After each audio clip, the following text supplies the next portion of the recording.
It's time for Security Now. Steve Gibson is here. We are going to get some questions and answers in finally. We'll talk a little bit about ad blocking, yes, but also about the Windows Patch Tuesday. Today's the day. Security updates from a lot of vendors and a kind of hard to believe flaw in Seagate's hard drives. It's all coming up next on Security Now. Netcasts you love. From people you trust. This is Twit. Bandwidth for Security Now is provided by CacheFly at CacheFly.com. This is Security Now with Steve Gibson, episode 524, recorded Tuesday, September 8th, 2015.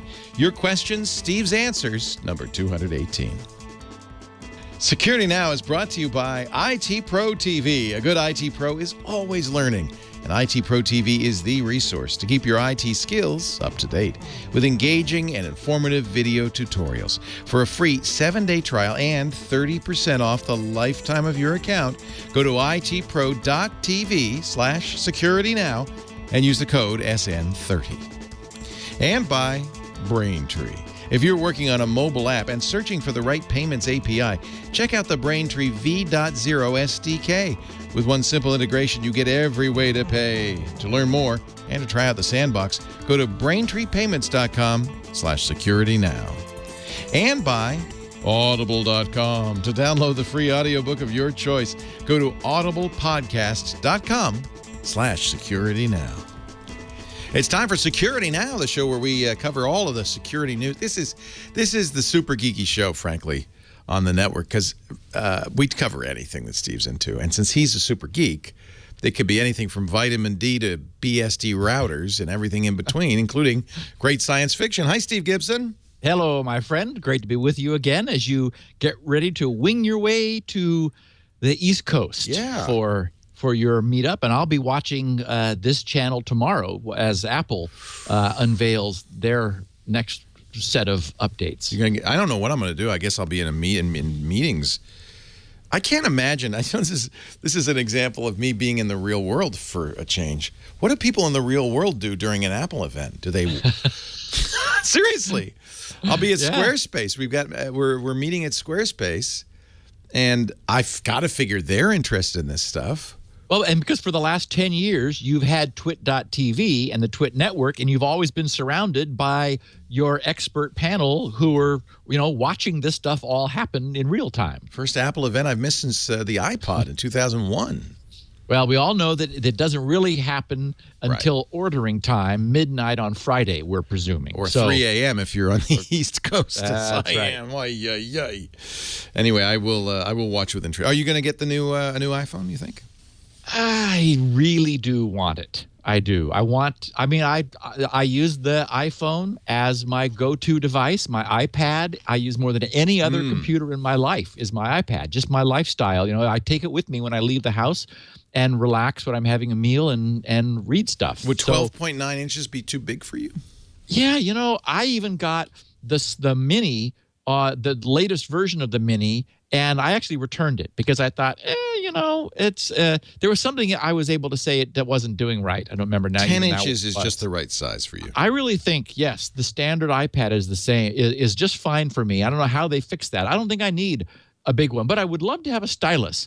I don't know why, but I just sort of think that's a cool thing. The idea of being able to jot a note or twiddle or doodle, and maybe Apple will do a good job on that rather than, giving us something that doesn't really work like they did with the Apple Watch. One thing you can be sure is that they will not have a stylus that goes in the hole the wrong way. No. I don't think Apple will do that to us.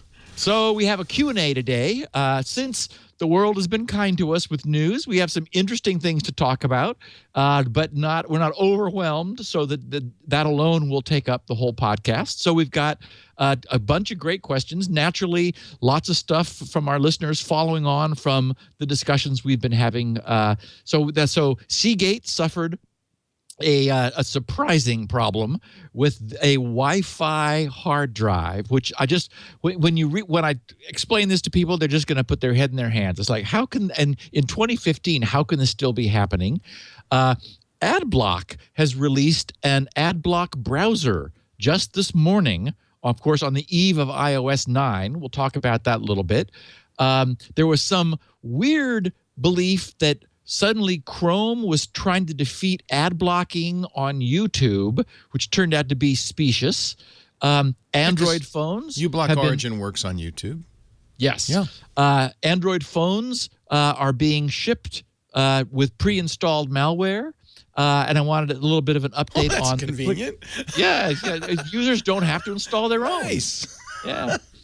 And some feedback from my click to play recommendation. So, and then, of course, 10 great questions from our listeners. So I think we have a great podcast. Jam-packed episode. And good news, my flight doesn't leave till 9:30. So plenty of time. Did you make it to the DMV last week? Thank you. I did. It was great. In fact, it was amazing. They let you make appointments. I had an appointment for 3:15, got there at 3:10, waited in line for like 8 minutes. I thought, oh, I'm dead, because the line was so long. But they said, no, you're on here. And within 3 minutes, I was out the door. Nice. But the line was 3 times longer than the actual, stuff. Right. It's great. Make an appointment. Before we get to the show, can I mention IT Pro TV? These are great guys. They deserve a little plug, and of course they are paying for it, so, I'm glad to give it. We've been with them since almost the beginning. These guys have been doing IT certification training for years and years and years, but a couple of years ago, they decided, they actually came to a talk I did at NAB, and they said, it'd be really cool if we did kind of what Leo's doing with Twit, but did it for IT training and certification, and they created IT Pro TV. And 2 years later, they're bigger than we are. They've got 2 studios. They do 50 hours every week. And I think Tim and Don told me they've got more studios on the way. It's a huge success. And I'm actually so happy for them. If you're looking to jumpstart a career in IT, maybe you're already working in the field, you want to polish your skills or get more certs to get a better job, IT Pro TV supplements those traditional learning methods, the workbooks and the classes, in a fun and engaging way. You're watching. You can watch live even if you want, which means you can also be in their chat room. And you're getting prepared for your certification exams. You can do it on your Roku. You have a Roku app, so you can have it in your living room. Then as you head out the door to work, you can put it on the mobile device, the tablet or the smartphone, and continue to watch pick up where you left off. The new Roku app and iOS app do that. Their courses include everything. Apple, Microsoft, Cisco, A+, CCNA, Security Plus, MCSA, CISSP, Network Security, Linux, Windows, OS 10 desktop support. They have the Certified Ethical Hacker training. There's a cert for that, Ethical Hacker Cert. That's taught actually by Sean Philip Oriano, who I had lunch with and I love this guy. He also does a crypto course and a hacking forensics investigator.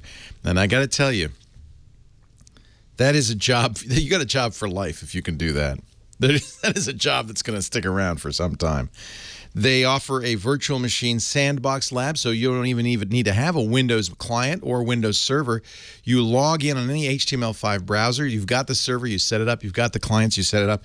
When you're done, you turn it off, shut it down, starts over again. It's awesome. The Measure Up practice exams are included. That's worth $79, so you can take the test before you take the test.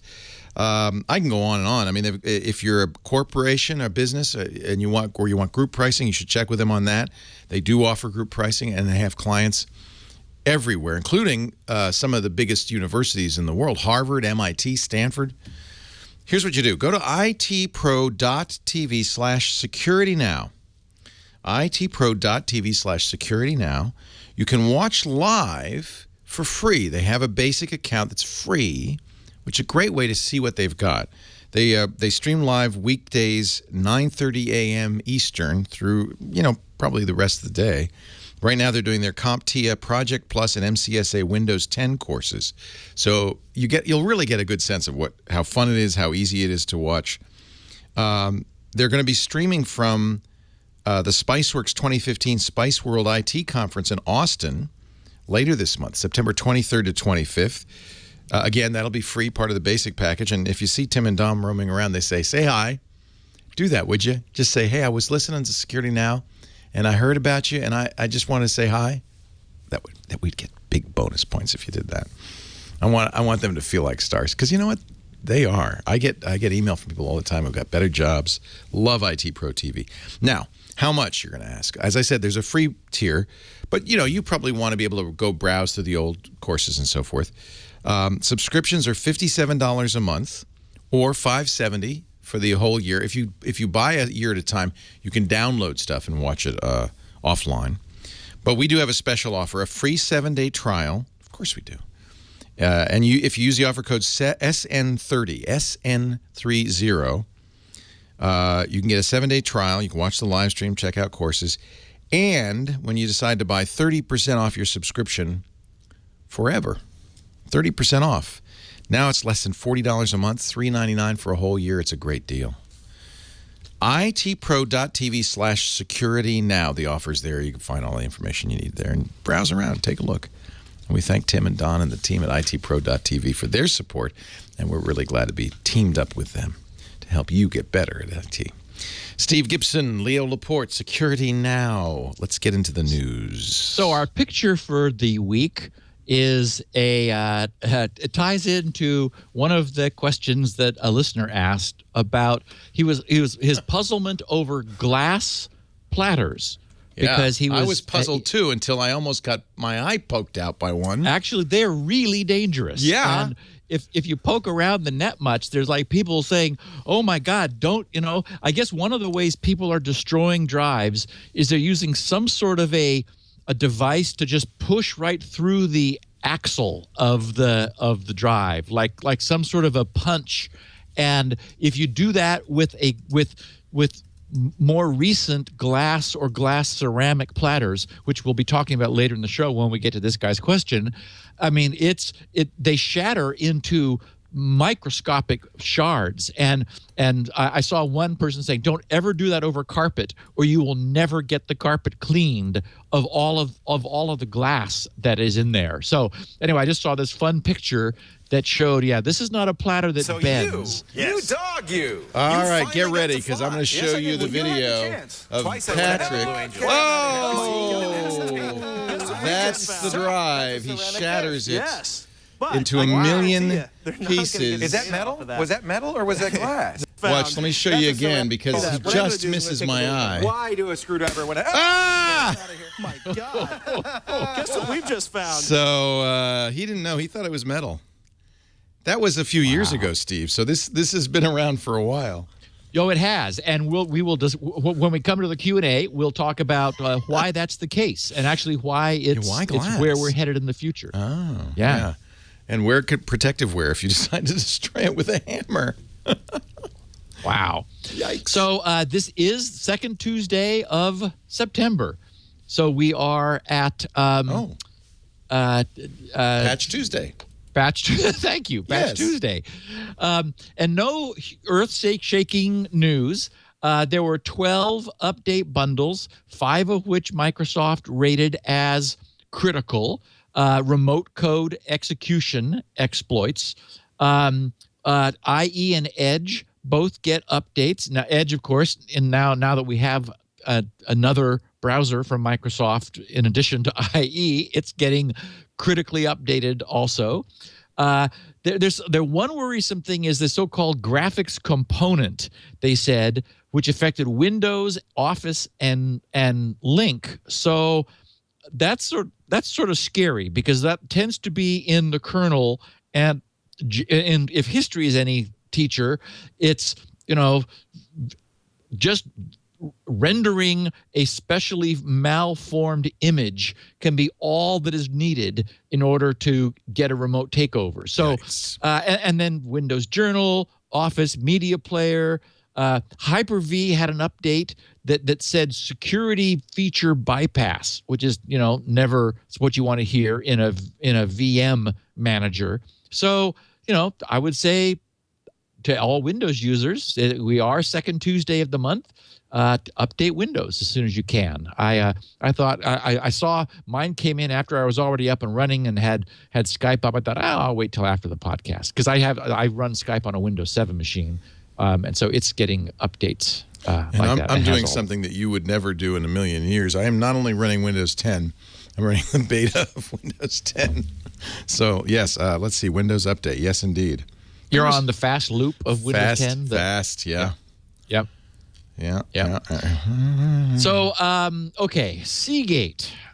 Believe it or not, this drama began quietly because this was responsible disclosure back in the middle of March of this year, March 18th. A company named Tangible Security that we've never run across before, they found just a shocking problem with Seagate generated Wi-Fi drives. Seagate has these Wi-Fi, wireless hard drives, which they sell under the wireless plus mobile storage, and then just mobile storage names, and then LaCie. Is that how you pronounce it? LACIE. They are a relabeler, and their version of the same drive is called the Fuel. So, and it may well be that others that have been OEM rebranded of the Seagate wireless, these Wi-Fi drives could have the same problem. Well, it turns out, it's just hard for me even to believe this, that they, in the firmware of this wireless hard drive, they undocumented and hard-coded remote telnet access with the default credentials of root as the username and then the device's default password. It's like, no. Wait, what year is this? This is 2015. So what that means is that anyone who has Wi-Fi access to the network that this thing is on can telnet to this wireless hard drive, which is to say, our techie listeners know that basically telnet is a remote command prompt. It's a remote Shell. console. Yeah. So and nobody uses it because it's insecure in itself. Oh, it's like, yeah. Sending it in the clear. Everyone now uses SSH, which is an encrypted. It's sort of like SSH is the SSL version of telnet. But so this is an unencrypted, in the clear, what is it, port 23, I think? 22? 23? Just sitting there, ready to, accepting TCP connections. And so you give your telnet client, and it's like, log me in as root and whatever the default password is for the device. That is the factory password, and you get a prompt. It says, hi there. Hi there, root. What would you like to do? So that was obviously left in for remote patches and support and administration. But why they would leave it in the firmware? Well, yeah. So first of all, you would never want your root user to be called root. At least name it gibberish. But the problem is this. We know this is not safe. People are going to look at the firmware and or do a port scan. You could do a port scan of your hard drive, and it's going to be answering TCP connections on the telnet port, and then that's going to beg the question, well, telnet is, so that means that the telnet service is running on this hard drive. Okay, even that phrase is bad. It means you have a daemon running on the software. Like, that's crazy. Yeah, it's nuts on a hard drive. It's like, okay, we don't want that. So anyway, the good news is there is an update. You can download it so what happened was Seagate was notified on March 18th. In a very short time, I was impressed with this. 12 days later, on the 30th, they replied and confirmed there were vulnerabilities. Then, unfortunately, it took 100 days before anything happened. So this has been out there since the release of these drives. And these guys found firmware dated October 2014. So they said the following devices with firmware versions 2.2.0.005 and 2.3.0.014. They said dating back to October 14 are vulnerable to 3, and I've only talked about 3 attack vectors. And then they said other firmware versions may be affected as well. So the takeaway here is if you have Seagate Wi-Fi hard drives, you want to go and update your firmware. So the first of the 3 was their use of hard-coded credentials to give a telnet user root access to the drive. And these guys wrote, the affected device firmware contains undocumented telnet services accessible by using the default credentials of root as the username and the default password. An attacker can covertly take control of the device, not only compromising the confidentiality of files stored on it, but use it as a platform to conduct malicious operations beyond the device. Because, of course, they can, download and run any other services that they want to. I mean, this is just unbelievable. Okay, second problem. They called direct request forced browsing. Wait a minute, there's another one? There's 2 more. Yeah. What a mess. I know. The affected device firmware provides unrestricted file download capability. Attackers can gain access to all files stored in affected devices. This is through some other undisclosed mechanism other than this telnet problem. So the affected device firmware provides unrestricted file download capability, meaning that there's no security, basically. Attackers can gain access to all files stored in affected devices. This vulnerability requires attackers to be within range of the device's wireless network. Well, yeah, because it's a Wi-Fi device. So maybe that means, so that wasn't a limitation on the telnet access. So this may be different. This could, for example, maybe it's not routable through the border router. Again, we're scanned on details because they're not wanting to talk about this until everybody gets this fixed. And right now, this just happened. So right now, nobody has this fixed. And third, unrestricted upload of file of dangerous types. The affected device firmware provides a file upload capability to the device's /media/SDA2 file system, which is reserved for file sharing. This vulnerability requires attackers also to be within range of the device's wireless network in order to upload files to it. If such files were maliciously crafted, they could compromise other endpoints when the files are opened. So, wow, about as bad as it gets. Just, again, it's like, here's Seagate, a company with a great reputation. On the other hand, we do know that many of these high-profile companies are getting their firmware from third parties in the same way that TP-Link made the hardware for Google's OnHub. It also could be a reference platform that they left that in for remote updates of the software, and you're supposed to take it out before you ship. And yes, I mean, how hard is it to stop a service from running on boot in Linux? Right. It's like not. You just don't. So it's like they shipped it by mistake and left the telnet service running. And of course, it's like, there is one way it could be worse. If Hillary Clinton used it for her email server, then we know. Then we know we got trouble. Right here in River City. In River City, yes.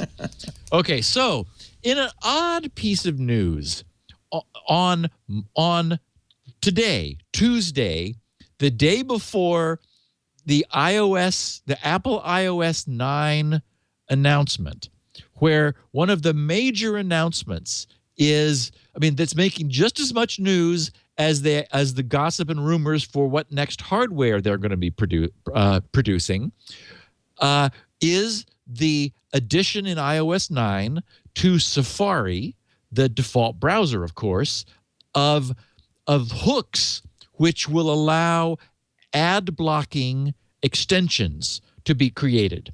And we know that there's already one called Crystal, which is highly anticipated for Safari, and Ublock. As far as I have seen, nothing from Raymond and his branch, the Ublock origin, but Chris, the guy who's maintaining the unbranched or unforked Ublock, has announced that he will have a Safari version of Ublock, which is fundamentally the same as Ublock Origin, available soon. So apparently, the AdBlock Plus people, or the AdBlock people, they're a company called EYEO, EYEO, which sounds like a nursery rhyme. We're so close. Yes. So if it had just been EIEIO, we could have really loved it. Could have had so close. And everybody could have remembered it. And in fact, you need that because if you look for using Apple's horrific search in the App Store, I just can't every time I go looking for something, I think, how can you not have figured out search?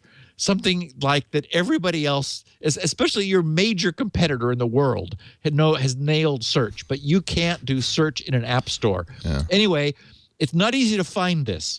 There are many things called AdBlock, so you need to look for AdBlock browser from EIEIO. No, from EIEO. Now you're really confusing everybody. That's the one you want.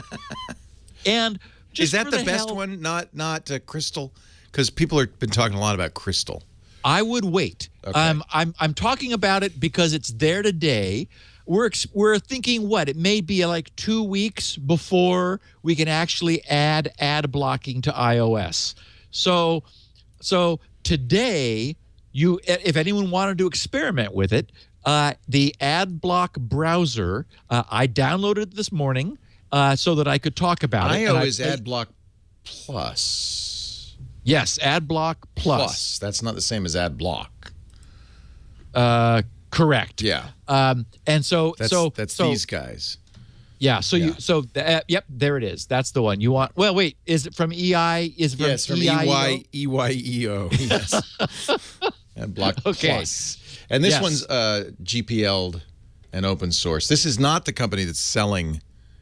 Or is it the company? I get confused. No, you're looking for a browser. So you I know, but this is the AdBlock Plus company. Yeah. Oh, correct. Yes. Yeah. And so in the App Store, it's AdBlock browser, and the icon, it sort of looks like the globe, the world globe, is wearing a jaunty little stop sign hat because it's sort of off to an angle. Because the AdBlock logo is the red stop sign, and so they've sort of got a half a stop sign and half of the globe is the logo. So that's the one you want, and I loaded it and it works just fine. It uses their Easy List, which is the ad server list that they curate. Yep, there's the logo. It is jaunty. Yeah, it's a little jaunty little. I think it's a stop sign, but right. It does look like a jaunty little hat. Yes. Yeah, it's meant to be a stop sign. And so we have that today for iPhone and iPad, and there are some features you're going to want to dig through the menu because they by default they block ad servers using their Easy List. And of course, that's the one that everybody else clones. I mean, because it's publicly available. So, for example, Ublock sucks that down. Ublock Origin sucks that down because it's a great curated, very up to date list of ad servers. But under more blocking options, which are all turned off by default, they have disabled tracking is off. And I note, Leo, that every time you have brought up and you've been talking about on your other podcasts, the pending adpocalypse, the like what's going to happen when Safari adds this to mobile, makes it so easy for users to do this, and invariably one or two of your talking head guests will not. It's like, I don't really mind ads. I just get creeped out by tracking, and that's how I feel too. It's the tracking which we don't see. The ads are like the part of the iceberg that's above water, and tracking is like way bigger in terms of what annoys people. The idea that in fact one of your guests on the Sunday on Twit 2 days ago said that he was a little creeped out when he like left one site and went to a different site, yet the ads that he then saw were sort of followed him, like from what he'd been doing over to where he was. And he says, that creeps me out. He said, I'd rather have random ads and not have not have it so obvious that something is following me around the internet. So under more blocking options for this AdBlock browser, disable tracking you need to turn on. Disable malware domains is off by default. Turn it on. Why would you have that off? So turn that on. Disable social media buttons. I would say yes, because that's, of course, that's how Facebook tracks people all over the place, is all those little like buttons everywhere. That's sending a ping for your cookie, your Facebook cookie, back to Facebook so they know where you are.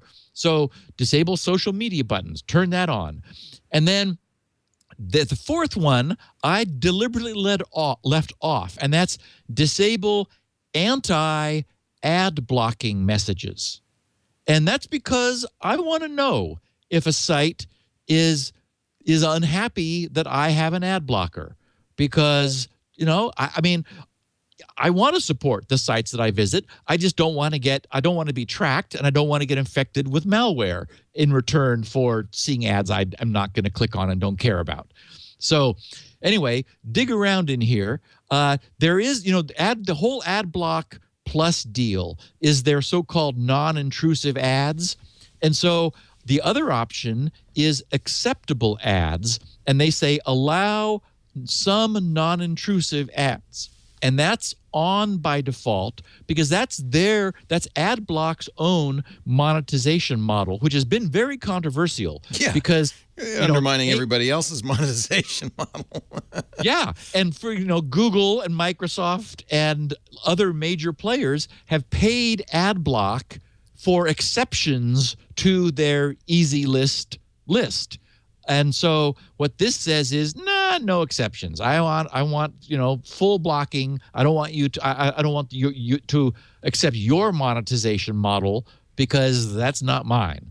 So anyway, we do have this AdBlock browser available today, and it'll be interesting to see how it goes. Ultimately, I think that what we're going to see is people. I mean, I want Ublock. I want Ublock on Safari. I mean, I'm still using Safari as my default browser on my iOS devices, even though it would be easier to use the LastPass tab browser. I just sort of like using the native, the one that comes with it. That, to me, that feels better.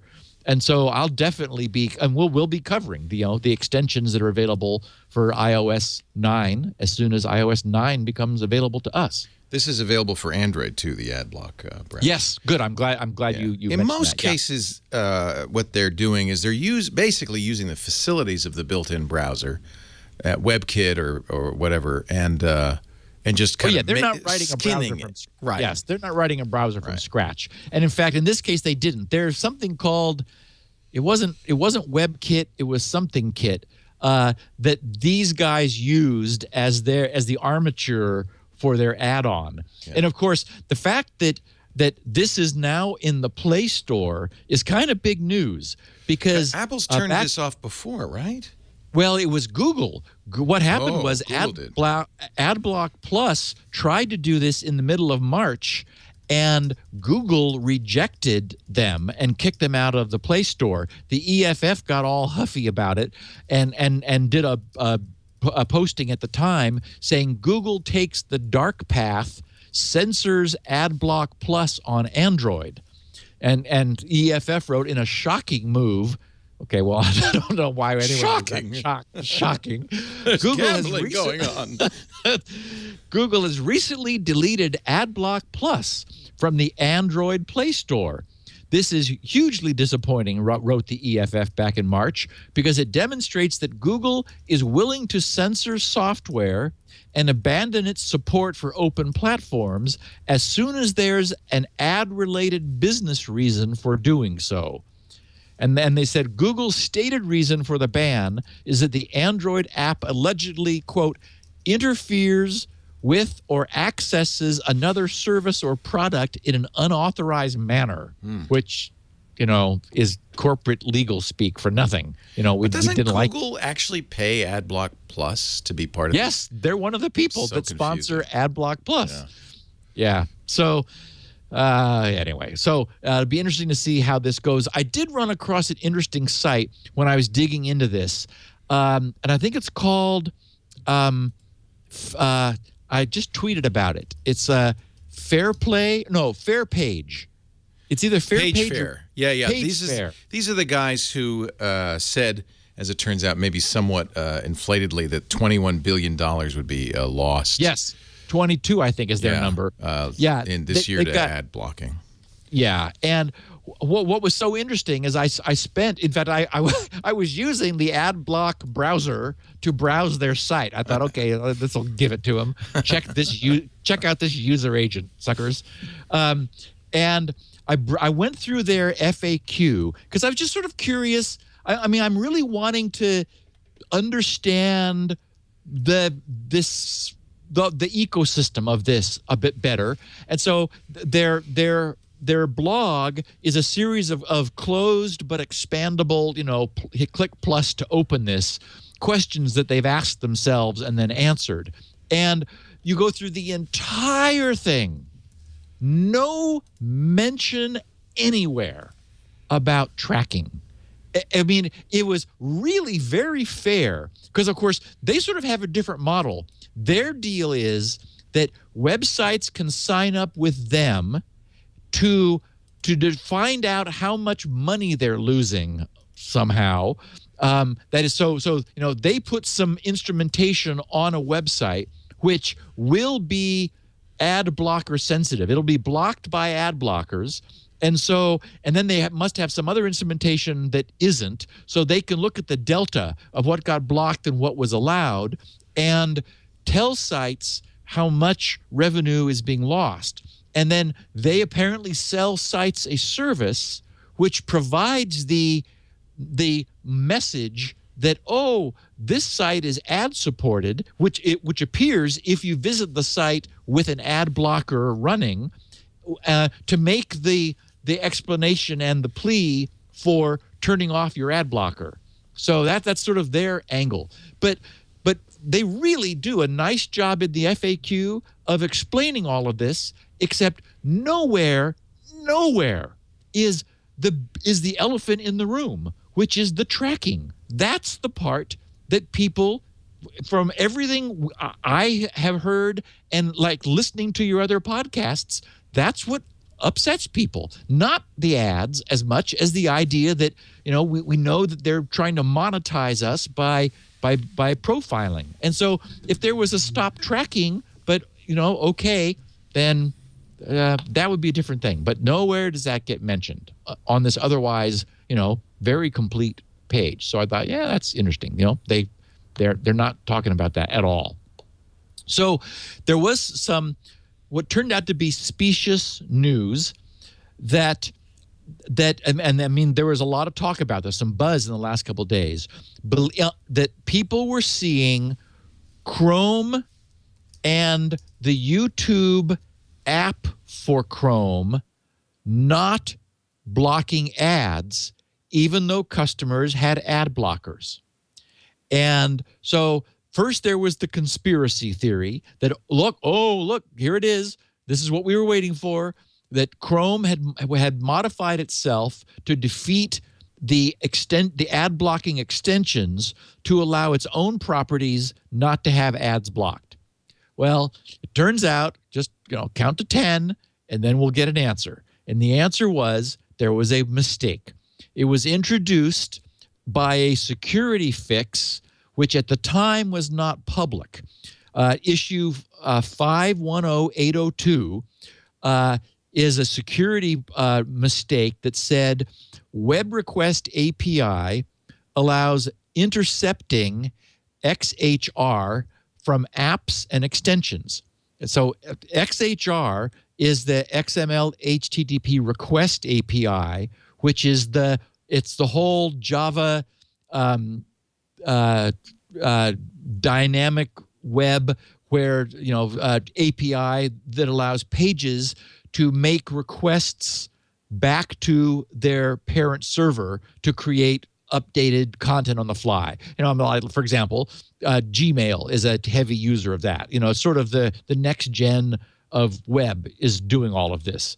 So there was a security problem, and the fix broke an aspect of the signaling which goes to web extensions. And this also ties into a question that we'll be getting to later, because there's an API called chrome.webrequest.onBeforeRequest. And extensions can register themselves to receive that signal. And as it sounds, it's on before request, meaning send me a message containing the details of a browser request before the browser acts on it. And that allows the extension to examine it and go, no. And based on whether that extension returns true or false, if it returns false, then that request is aborted at that point, and it doesn't go any further. So what was happening was, in a really sort of flaky way, some people were seeing this, they were being affected by it, others were not. So it's been fixed, and it may still be in the wild. That is, it may be fixed in internal builds and not yet pushed out. But for any of our listeners who hear about this or may experience it, it's just a mistake that Chrome made, and the Chromium project made, and they're in the process of getting it fixed. It's not the end of, or an exception that Google has made for Chrome that allows them special ad blocking circumvention that other browsers or users don't have. And then the news that from a German-based cybersecurity firm, GData, and you may want to bring up, let's see, there's a PDF that I linked to lower in this on the next page of these show notes, Leo, because I've got a couple pictures in the notes.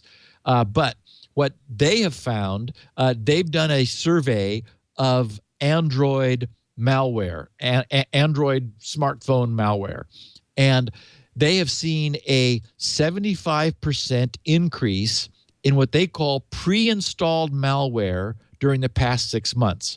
Now, it takes a little bit of digging, but it turns out that all of this is coming from third parties somewhere between the originating manufacturer and the end user. That is, if you buy sort of on the gray market, if you buy not from someone, like a major retailer like an Amazon or any of the major cell phone carriers directly, but if you get it on eBay from some remarketer person, that seems to be where this is coming from. So they did single out 3 different manufacturers: Huawei, and I guess is it pronounced Xiaomi? Xiaomi. Xiaomi, which I've heard, of course, but I never saw in writing. Yeah, Xiaomi. Xiao is little, I think. Xiaomi. So yes, so I now know how to pronounce Huawei. Now I know how to pronounce. Yeah. Oh, I thought I did. Huawei. And no one knows how to pronounce it. And We're all Xiaomi, making it up. And unfortunately, Lenovo has made the hit parade in this case. But it turns out there's many more. There's a ton of models of Alps Android phones, that A24, 809T, the H9001, the 2206, the Primux Zeta, the N3, and the ZP100, the Alps 709, the GQ 2002. I don't think I'd buy an Alps phone. There's an Android P8, and then and it goes on and on. I have all of these in the show notes. There's also the Cesson phones seem to be frequent targets of these. They said 25 or 26 different smartphone units were discovered to be carrying malicious software before the consumer acquires the device. And the nature of this is unfortunately a little bit stomach turning. This is infected firmware, which knows how to infect the Facebook app and Google Drive app, so that when users install them, if they're not pre-installed, then this firmware is able to reach up and alter the running apps in order to infect them with spyware, and in some cases adware. So anyway, again, this has been in the news, just hit the news. The good news is this is not coming from the original manufacturers of these. Those phones are all clear and clean. It only appears to be when it goes through a third party, sort of the gray market, that these goodies are being installed. And I can promise you, nobody in the United States who's listening has ever heard of any of these Android phones. These are cheap phones sold in the third world. And if you buy a used phone, be careful. But these are none of these. Do you recognize any of those names? No. No. This is not a Samsung Galaxy S6 we're talking about here. This is the P8. Well, and so these are the reason that total smartphone sales or total Android platform is just huge numbers. But it's, a large number of them are these wacky, no one's ever heard of them, off-brand phones. Yeah, not sold in the U.S. And correct. And no, you're safe if you buy it from Motorola or Samsung or LG. Right. Or, you're fine. Right. I got a lot of feedback from people. Remember last week, Leo, you and I were talking about that setting in Chrome. If you went to Chrome://settings/content, then we talked about how Google was changing the default from to tighten things up in Chrome, but that I recommended going one better and using the let me choose when to run plugin content. What Google was doing was they were going to start restricting, and remember that Apple, it wasn't Apple, because Apple doesn't run Flash. It must have been Firefox at the same time, where they were going to be restricting Flash from running. I think it was Apple. No, Amazon. Amazon was banning Flash ads, and at the same time, it's Amazon was banning Flash ads, but there were two browser vendors. Sorry, I can't remember who were both going to be starting to raise their shields essentially against running Flash content. And so the setting in Chrome that I recommended was one better than Chrome was now using, which was let me choose when to run plugin content.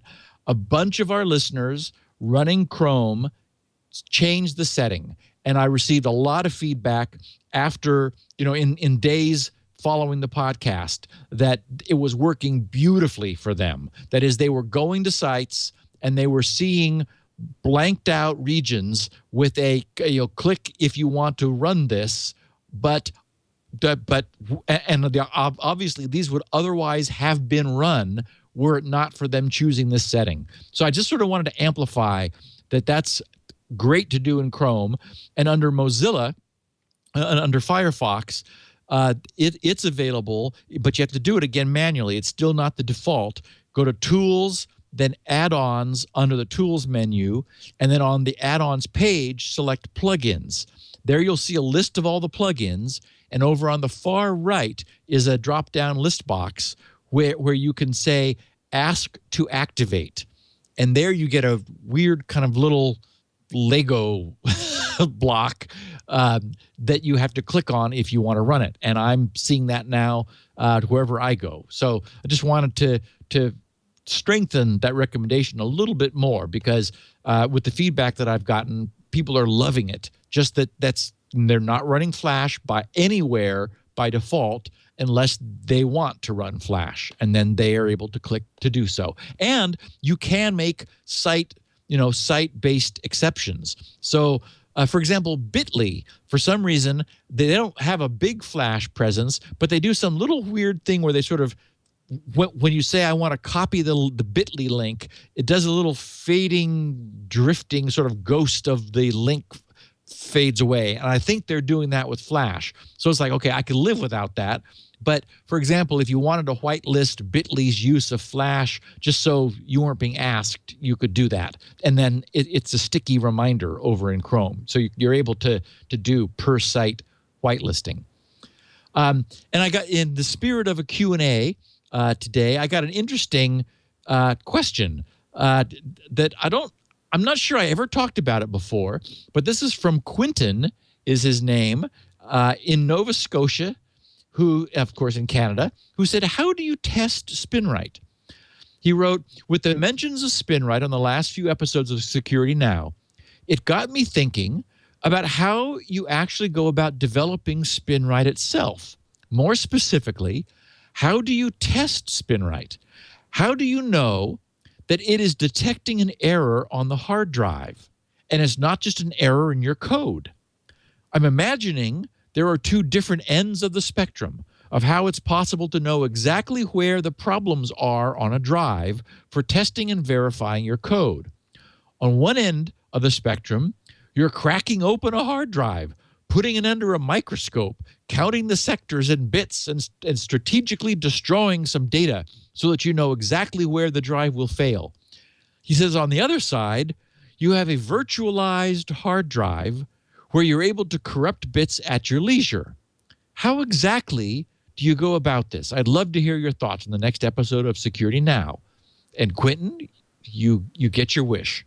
So there was actually a time decades ago where my tech support by my team, back when I had a team at Gibson Research, a bunch of guys doing tech support with me and development, where we would take the lid off a drive and run the point of a pin radially out from the center of the drive, or maybe sort of in a lazy spiral sometimes, depending on what kind of mood we were in that day, in order to create absolute physical defects on the drive. These are, of course, drives were that expensive. We had scrap drive. We used drives a lot in testing Spinrite. So some we would deliberately destroy.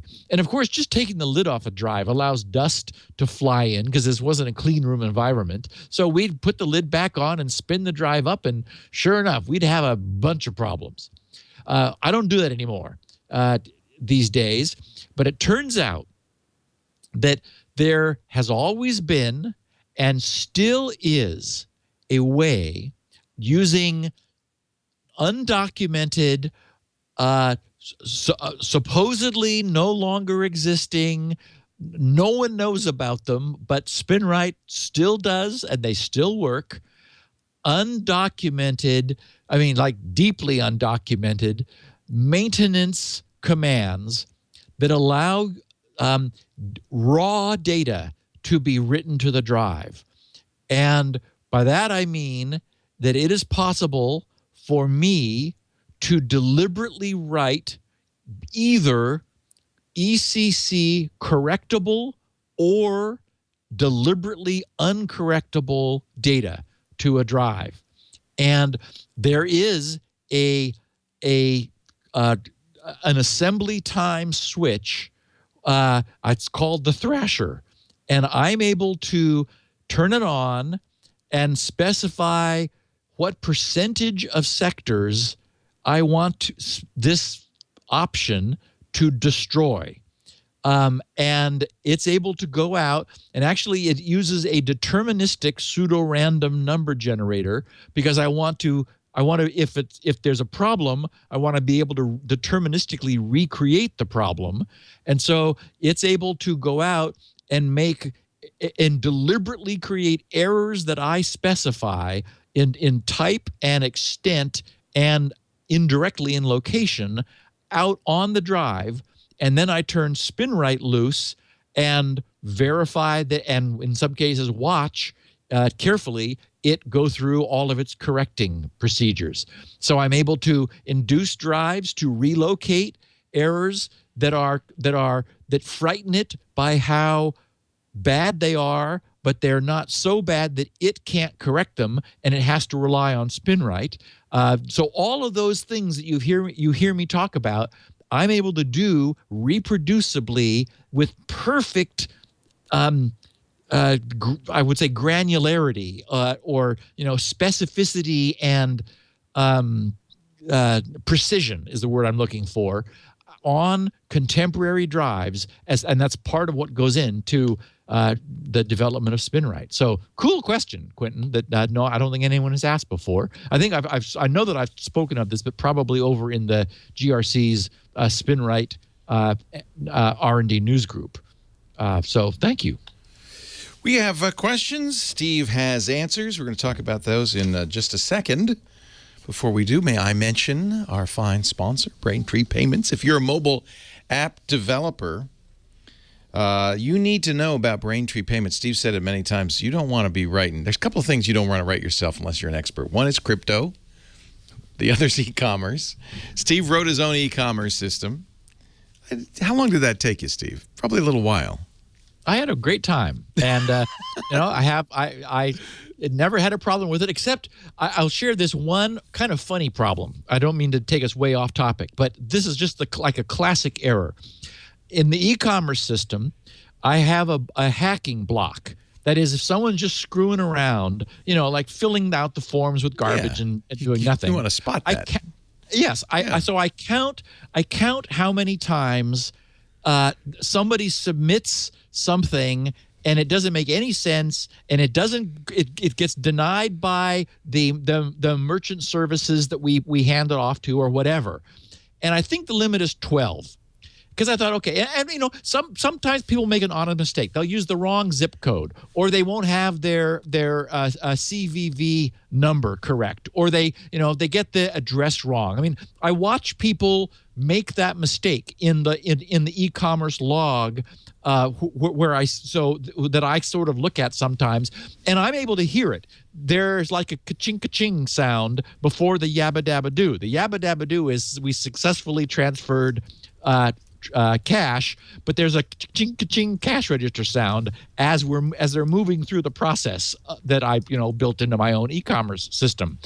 Anyway, the point is that there was a bug that I had, which was somebody could, and don't worry, this was like 12 years ago that this thing's been running, because it was before Spinrite 6. It was in place with Spinrite 5. If they fumbled around with getting their data correct, getting their credit card information correct, and on the 12th try of the 12th submission, it worked. Then it was like, yay, yabba dabba doo. We give them their happy page that everything's good and links to download. They click on the link, and then we tell them they're a malicious hacker, because that's number 13 and 13 and you're out. And so what I forgot to do was to zero the counter on a successful transaction. And so if they came right up to the edge and so that they just cleared the bar, then when they tried to actually download the copy of Spinrite, which they had finally managed to purchase, I would say, sorry about that, go away. Your use of this site is not in accordance with our policies or something like that. And so we got a couple complaints. I remember when Sue sent me, she said, "What's happening?" Someone says, and then I went back and realized it's one of those faceplant moments. It's like, oh my goodness. But isn't every security flaw a faceplant moment, really? I mean, that's the only problem I ever had. I wrote my own e-commerce site from scratch. I was careful. How long? I did it right. How long did you take? I don't know, a couple months. Okay, I'm just saying. And 10 lines of code. Cookies. Mine is cookie-free. Okay. Yeah. I'm just saying, 10 lines of code. Yeah, that's true. You can put your own in. And it's all in assembly language, of course. Well, that's true. This is not. Yeah. This is probably C. I don't know. I mean, it works with all the major languages. PHP. It's going to be JavaScript. No, So I think it's more sophisticated than that because remember, it's running in apps. If it's 10 lines. Yeah, it's 10 lines calling probably a library somewhere else. Yeah. Anyway, BraintreePayments.com. You'll figure it out. Go to BraintreePayments.com /security now and play with the sandbox. You'll see immediately how cool it is, how easy it is. .NET, Node.js, Java, Perl, PHP, Python, Ruby. It supports Android, iOS, of course, JavaScript clients, so you can do it on the web. Uber uses it. GitHub uses it. Everybody you know uses it. Airbnb, Hotels Tonight. And when you put Braintree in your app, you immediately, Steve, you probably accept credit cards. Of course you're going to accept credit cards, but can you do Apple Pay, PayPal? Can you accept Bitcoin, Venmo, and whatever's next? All with one simple integration. Great support, too. In fact, they'll even do it for you. If you don't have the time or the inclination, give them a call. They'll integrate it for you, walk you through it. It's a great service, and they're smart people. I really like them. BraintreePayments.com. Take a look at their V.0 SDK. You'll be up and running in 10 minutes or less. And, by the way, a little sweetener, your first $50,000 in transactions are fee-free. Let them handle the security. Let them handle the payments. Let them make the merchant accounts and all of that. BraintreePayments.com /security now. We thank them so much for their support of the Security Now show. Time for questions. And this is who I'm going to tell the people who write to me saying, "Hey, your e-commerce system, yeah, could we please use that?" No. That's one thing you don't want to get into, I can promise. I'm not doing that. Question numero uno comes from Marvin R. He's on the Twitter at Marv51. And he says, have you figured out a way to blacklist sites in Ublock Origin? I mean, show ads by default and then turn on permanently when needed. I'm not sure. Okay, so what is he talking about? Yeah, I selected this because I got a lot of this in the last week. So this is for all of our listeners who said, hey, well, so first of all, let me explain what he's talking about. The way Ublock defaults is to block a lot, and then you selectively unblock. So the idea is that the user can manually whitelist sites where they want to disable Ublock, and this is true both for Ublock and Ublock Origin. So what Marvin and many other people wanted was, and for example, paraphrasing from what I read from other people, they're like, hey, I want to support website advertising. Thanks to all the dialogue between you and Leo, I get it that this is like you're being a good citizen of the internet if you allow ads to appear on web pages because that's generating revenue for those sites. I want to do that. But if there's a site with particularly obnoxious ads, then that I want to blacklist rather than whitelisting the ones that I want to allow. So the notion is flipping over the sense of blocking, which is the default. Now, I did some digging around, and I had to chuckle because this was my characterization, everyone will remember, of Raymond Hill, who is the father of all of these Ublock products, when I described him as sort of what you got if you mixed John Dvorak and give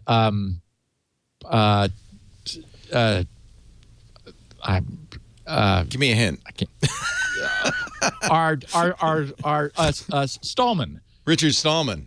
Richard Stallman. Oh, if boy. you mix John Dvorak and Richard Stallman, this is kind of what you get. So, for example, naturally, many people over the course of the last year is how long Ublock has been around, many people have wanted this. And so, for example, I found a posting in January that Raymond Hill responded to. In January, this guy posted, "Hi, first of all, thanks for the work on Ublock. It works great.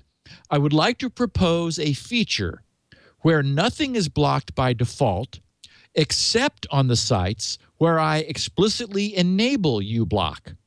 Mostly I don't mind ads, and I want sites to be able to generate revenue through them, except for a few exceptions where they're really obnoxious.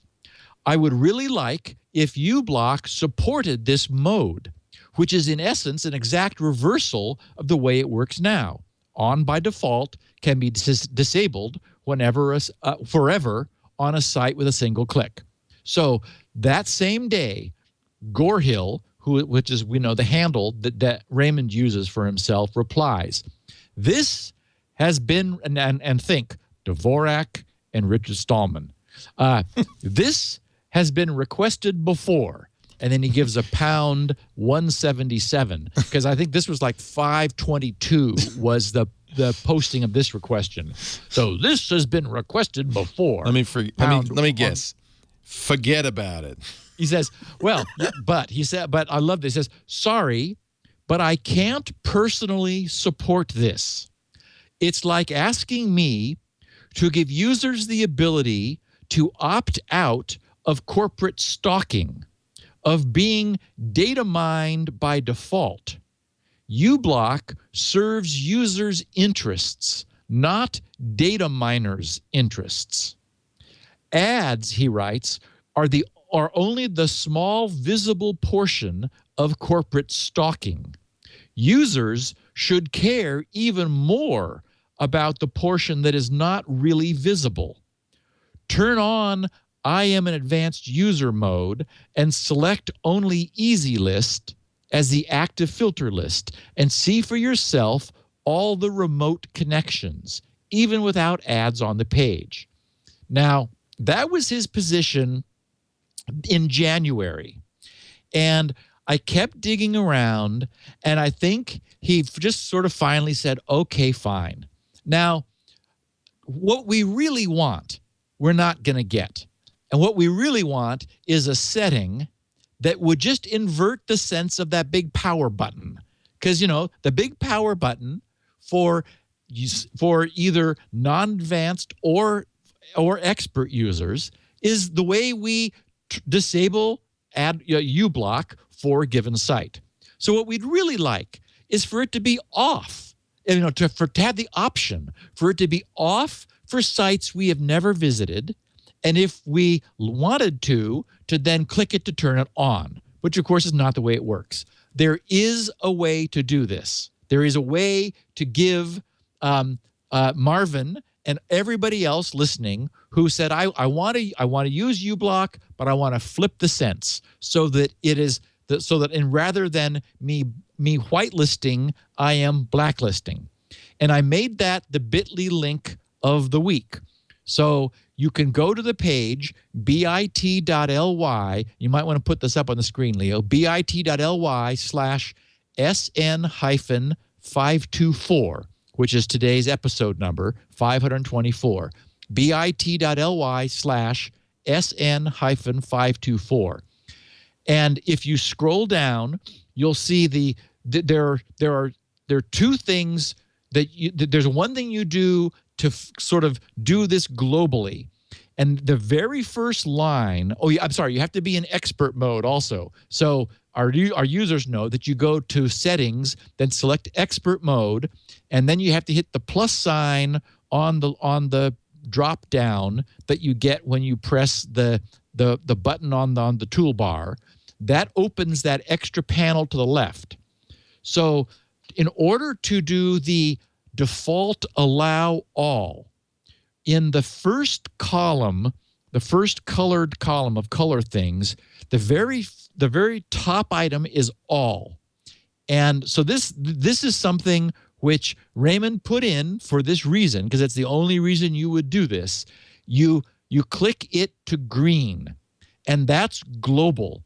So what this does is it puts in a global override, which does come before the static filters. These are called dynamic filters, the things you do on this panel, and they override the static filters, which are the list-based filters. So you would click that first column in the upper line to all. So now you'll get a big dark green highlight, and then a faded green all for everything else down the column. And what that means is now everything is permitted.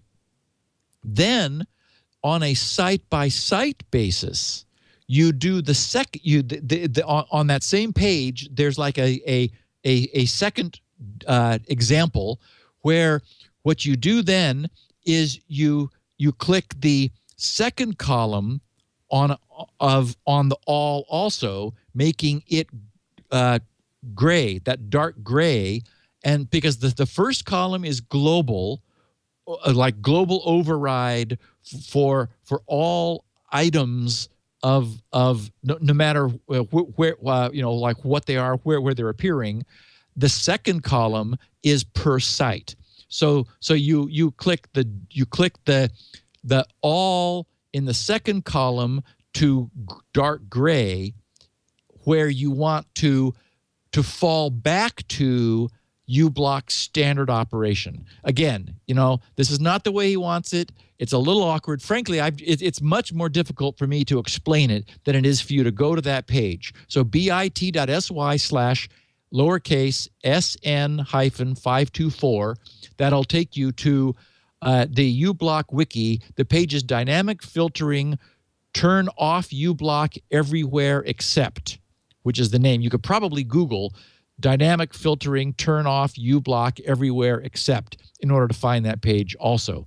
And that allows you to do third-party frames. You could leave that in green too, right? I mean, well, yes, and he's done that just because that's sort of what he recommends. He doesn't like the idea that third parties are allowed. But when I tried it, and in fact, we talked about this last time with you. If you do that on your site, Leo, it just shuts it down because so much is coming from third parties.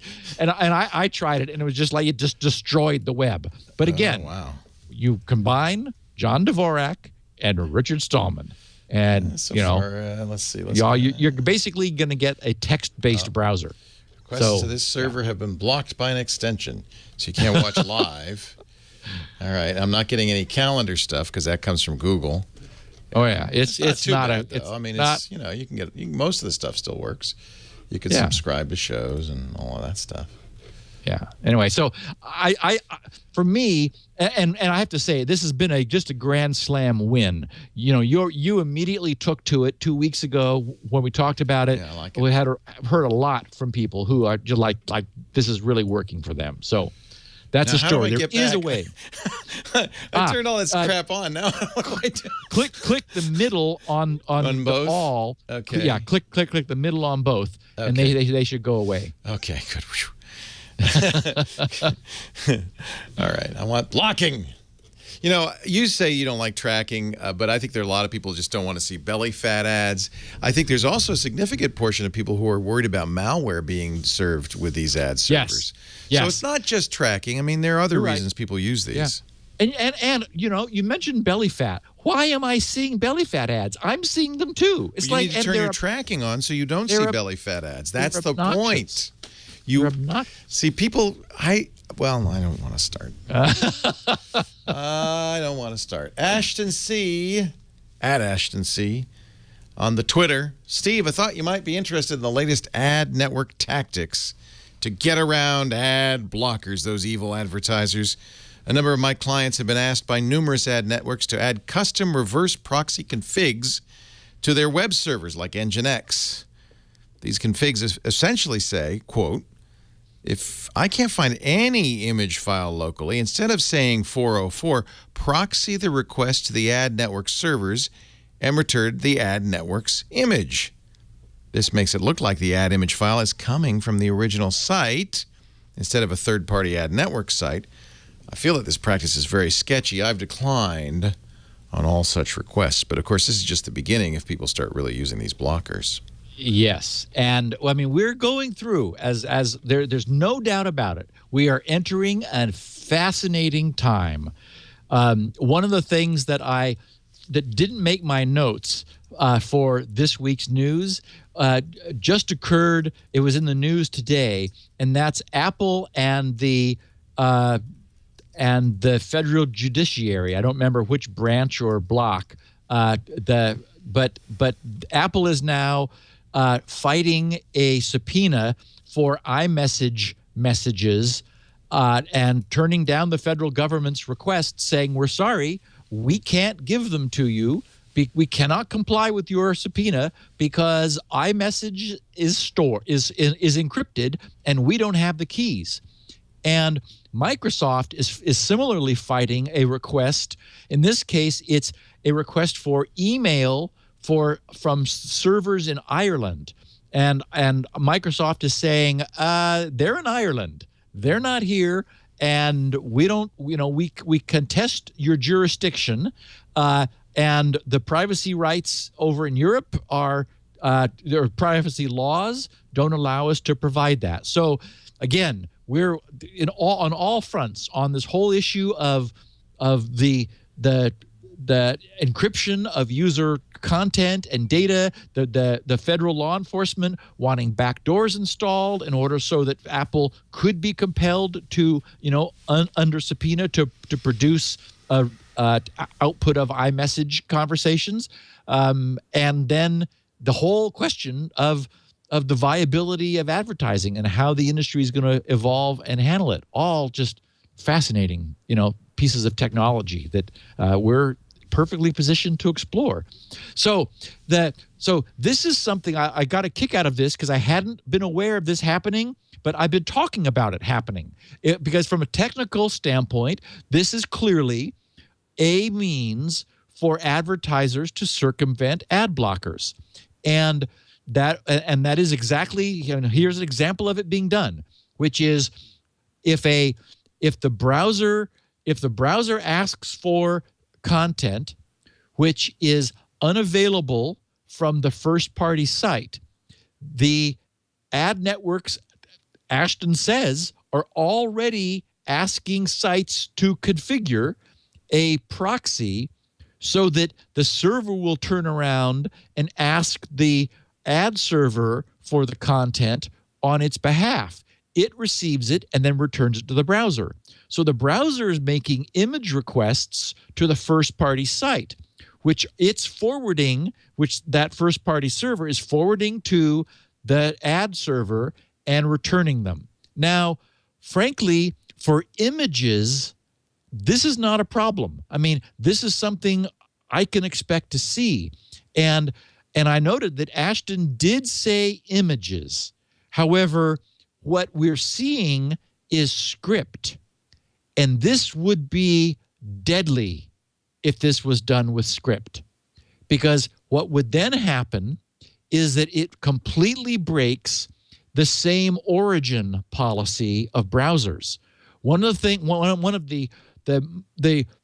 most important protections we have in our web browsing, and we've talked about this often, is the same origin policy, which means that if sites do retrieve script from third parties, and we know they do. I mean, all of this gunk that's coming in from third parties, it's typically not an image. It's script, which wants to generate a super cookie to strengthen tracking beyond a third-party cookie, or it wants to do the ad-serving, rotating stuff itself rather than pushing that off to the ad server.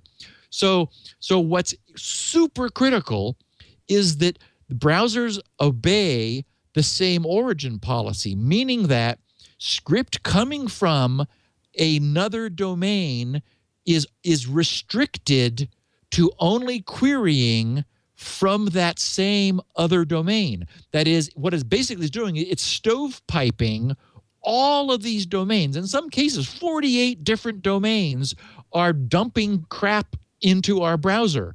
Well, okay, but do not allow them to talk to other servers, and especially not to the hosting server, because its script needs to know that it's not, because this just opens up a huge possibility for malicious script.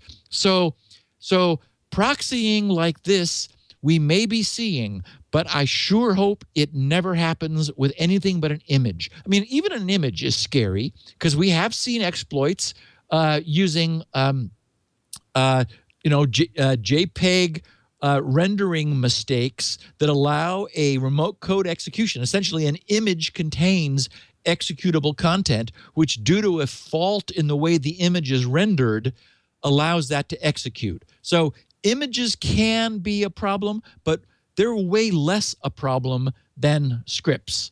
And so the idea that a first-party site would host script which would come from a third party is just blood-chilling. So I expect we're going to see unblockable ads moving forward. I just hope we don't see unblockable script, because that really does change the game.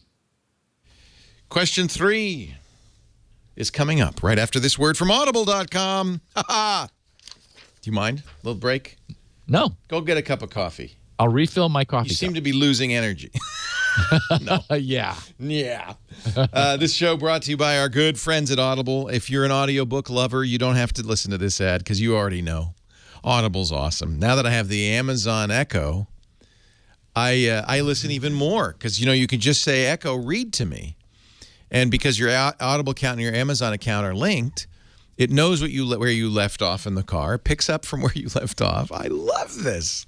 I'm reading twice as much. In fact, I got another Echo just so I could listen to more Audible. Audible has 180,000 books, fiction, nonfiction, magazines, comedy performances, radio shows. If it's in fact, one of my favorite new things at audible.com is the Great Courses. These are college lectures.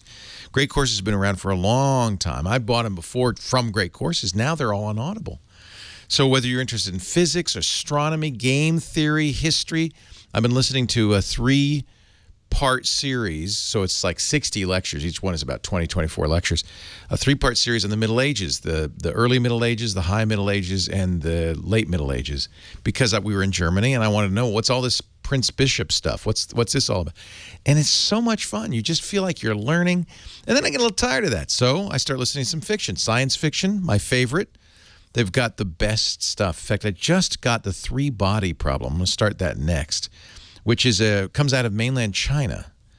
An author called, I want to say, it's last name Liu. I think it's Chi-Shin Lu. And everybody's raving about this. This guy's, nobody's ever heard of him, but incredible. So that's my next one. Although I also have 7 Eves, which is the new Neil Stephenson, and I love Neil Stephenson. So there's lots. In fact, really, there's too much good stuff. Here's what I'm going to do. I'm going to set you up with your first book. If you've never done this, I can understand a lot of people go, well, is it like reading a book? Am I going to pay attention? Am I going to drift off? And so you should try it. I think what you'll find is these are performances that bring the book to life in a way that reading it on paper doesn't. I just love it. So here what we're going to do is get you a free book. Go to audiblepodcast.com/security now. When you go there, if you're not already a member, if you're already a member, hey, nothing I can do to help you. This is for people who have not, for whatever reason, they've heard me talk about it over and over and they've not joined yet. audiblepodcast.com/security now. You'll be signing up for the Gold account. That's the book a month subscription plan, but the first month's free. So you'll get a credit. You'll also get the daily digest of the New York Times or the Wall Street Journal, your choice. You can cancel anytime in that first 30 days. You'll pay nothing, but whatever book you chose, that's yours to keep forever. So that's a really, I think it's a great deal. Free book. audiblepodcast.com/security now. Valvy, have you read 7 Eves? Because I'm very interested. I love Neil Stephenson. Is it incredibly long? I don't think this one is as long. He generally writes these things that, I use them because when they're printed on paper. So when I'm gluing something, I put one of his books on top. I got to get you into audiobooks. I don't know how I have somehow you slipped through this noose.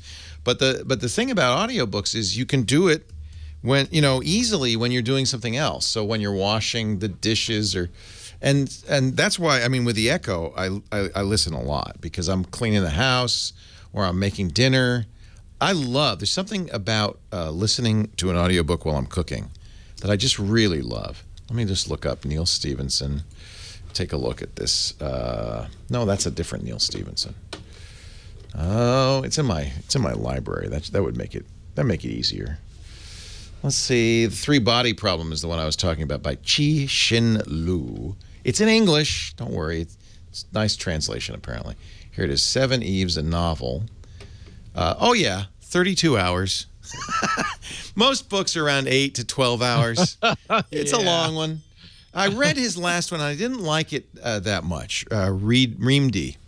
It felt a little bit like he was trying to be more commercial. This sounds a little bit more like a catastrophic event renders the Earth a ticking time bomb. In a feverish race against the inevitable, nations around the globe band together to devise an ambitious plan to ensure the survival of humanity far beyond our atmosphere in outer space. Meteor. Yeah, sounds like a meteor. I don't know. Well, on the other hand, if it's inevitable, then okay. Lucifer's Hammer was about a meteor. That was amazing. Yeah. Very highly recommended. Jerry Pournelle. They have that too. And this three-body problem is the same thing in a way. They figured aliens have heard our transmissions and they say, oh, that sounds like a good place to conquer. So they're on their way, but we've got like 300 years before, because it's a long way. So they have like generations to figure out a defense for the aliens. So I'm really excited about reading that. Seven Eves, a novel. Wait, so we know we know way ahead of time? Yeah.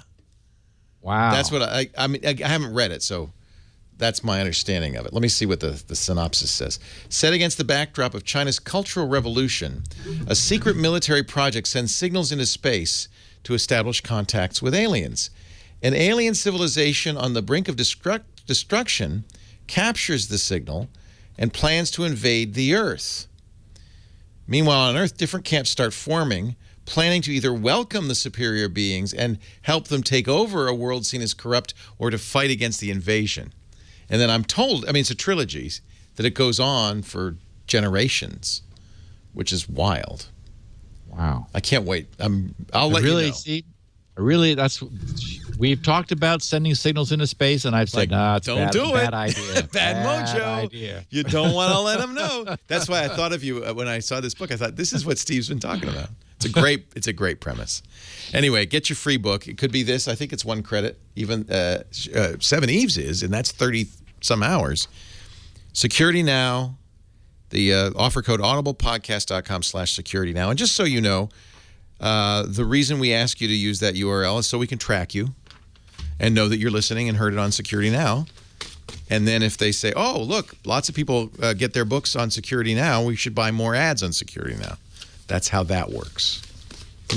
That's all they do. But, since you don't like tracking, I'll let you know. You don't have to use that URL, and we'll just go hungry. My children will have to drop out of college, and I'll have to go back to McDonald's as a fry cook. And now we continue. No guilt, though. No guilt. Now we continue with another question for Steve. This is from Evan Drosky, upstate New York. He's defending Lenovo, well, at least a little bit. Steve and Leo, in episode 522, you mentioned the Lenovo BIOS fix that they released. And you both said Lenovo's basically dead to you. However, I work in an IT department that uses certain Lenovo computers, and I want to make the distinction that the ThinkPad brand of professional computers that they bought from IBM and continue to produce were not affected by the BIOS file resurrection problem, nor the Superfish fiasco. We've used ThinkPads and ThinkStations since before the Lenovo purchase of IBM's desktop computer business, and I could say that their stewardship of the well-regarded Think brand has been and has remained well above par. I should agree with you on that. Yep. These systems have always been dependable for us when treated right and never been prone to the kind of problems Lenovo's been putting into their in-house lines of consumer products. Other than the standard bundled software like Office and trial versions of antivirus, the level of bloatware on these systems is less than the admittedly horrible industry standard for bloatware. Yes, when left to their own devices, they've soiled their reputation with these issues on their consumer line, and I agree 100% with staying away from them.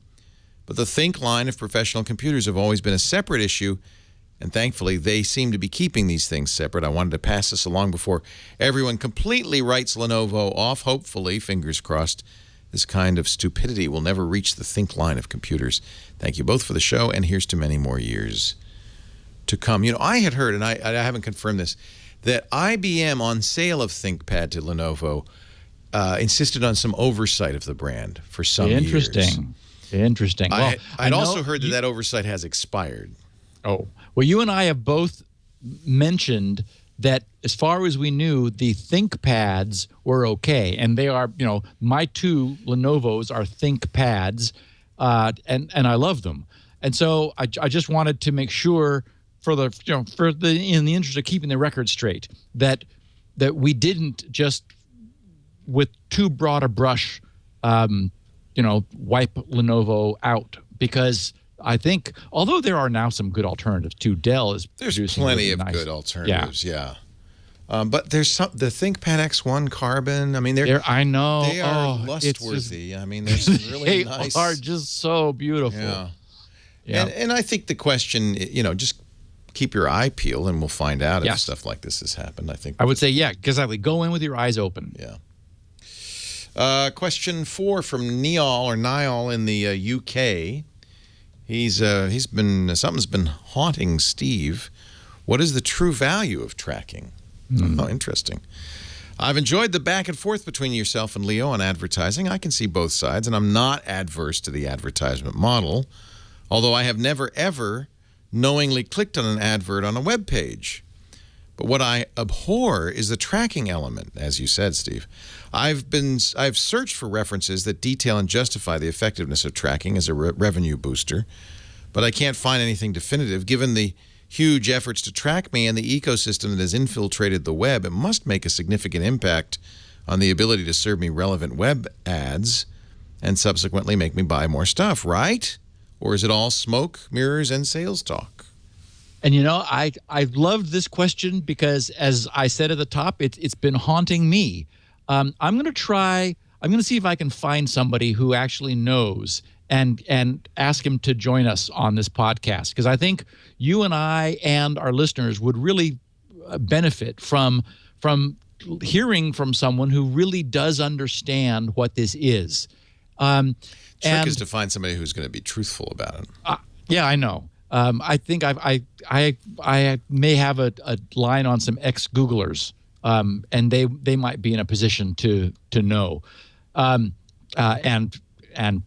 be unbiased. But I mean, again, we would know who they were. I've heard research, and I've seen evidence that tracking isn't effective. It's not that but that's kind of moot, because if you're a website that has ads that sells ads, the advertisers insist on at least enough tracking to count the impressions. That's how you pay them. And by the way, you can't tell what information they're tracking, really, right? Okay. Well, see, but okay. So there's counting and there's tracking. Counting, no one has any objection to, but tracking means cross-site, and that's what creeps people out. Is this notion that because many different sites pull ads from the same source, and the nature of the way the web works with cookies and super cookies and all that, it's the trans website which is tracking, not counting. Counting is fine. Counting, but you can't distinguish between tracking and counting as a end user. You don't know if that tracker is doing more than counting, because what they're doing is they're capturing your IP address. So at that point, and they need that, by the way, to do unique tracking. They also, I'll tell you a few benefits. For one thing, we know that advertisers know that there's an ideal, I've mentioned this before, an ideal number of impressions. You don't want to make too few, but you don't want to make too many either. So one of the things they do with counting is also make sure you don't see that belly fat ad too many times. I think some of the problem is the choice of the word tracking, which implies somebody's kind of snooping on you, when in fact what they want to do is find out what your interests are so they can serve you ads for something you'd buy. Okay, so first of all, they're not using IP. Because, for example, everybody at Starbucks has the same IP. Everyone in a corporation behind a NAT router. So they use something, some super cookie or just a plain old cookie to identify. But there's some unique identifier. Yes, exactly. It's just a cookie. And in listening to you and me talk about this, I've sort of thought about this, and what I wanted to do was just to say that you are of the opinion that people are getting way too worked up and upset and concerned about this. And my feeling is that, I'm not that concerned about it, but my sense is that advertisers are tracking us because they can. And users are saying, no, thank you, because we can. And so it's not, getting worked up into a big froth. It's just that, hey, if it's easy for me to deny them the ability to track me, and I don't see any great value from it, then, yeah, I'd rather not be tracked. So not a big deal. Boy, I can understand that. I don't there's two things I would say. One is I hear a lot of kind of generalizations about why tracking's bad. I mean, I understand if you don't want to be, you shouldn't be. But I hear generalization. I haven't yet to hear a really serious issue with tracking. Like people say, oh, well, your insurance company will track you to Dunkin' Donuts, and then they don't need to do that. Trust me, they know more about you than any advertiser can give them. Partially because you had to give them that information before you got insurance. And if you lied, well, they'll deny you payment when you need it. So that's not, I think there's a lot of straw man arguments about why tracking is bad. I'd like to hear a real argument about the detriment of it. But secondarily, and more importantly to me, and by the way, if I were arguing in my own economic self-interest, I would say block, block, block. Because the worse ad banners work, the more ad revenue is going to come to me.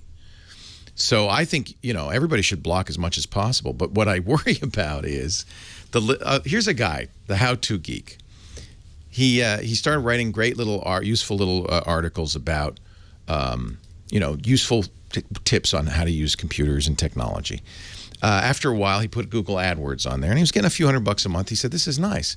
He put a few more ads on there, realized he could make enough money with these advertisements to quit his job and really go all in on this website. Do a much better job. There are 50,000, 100,000 websites just like this.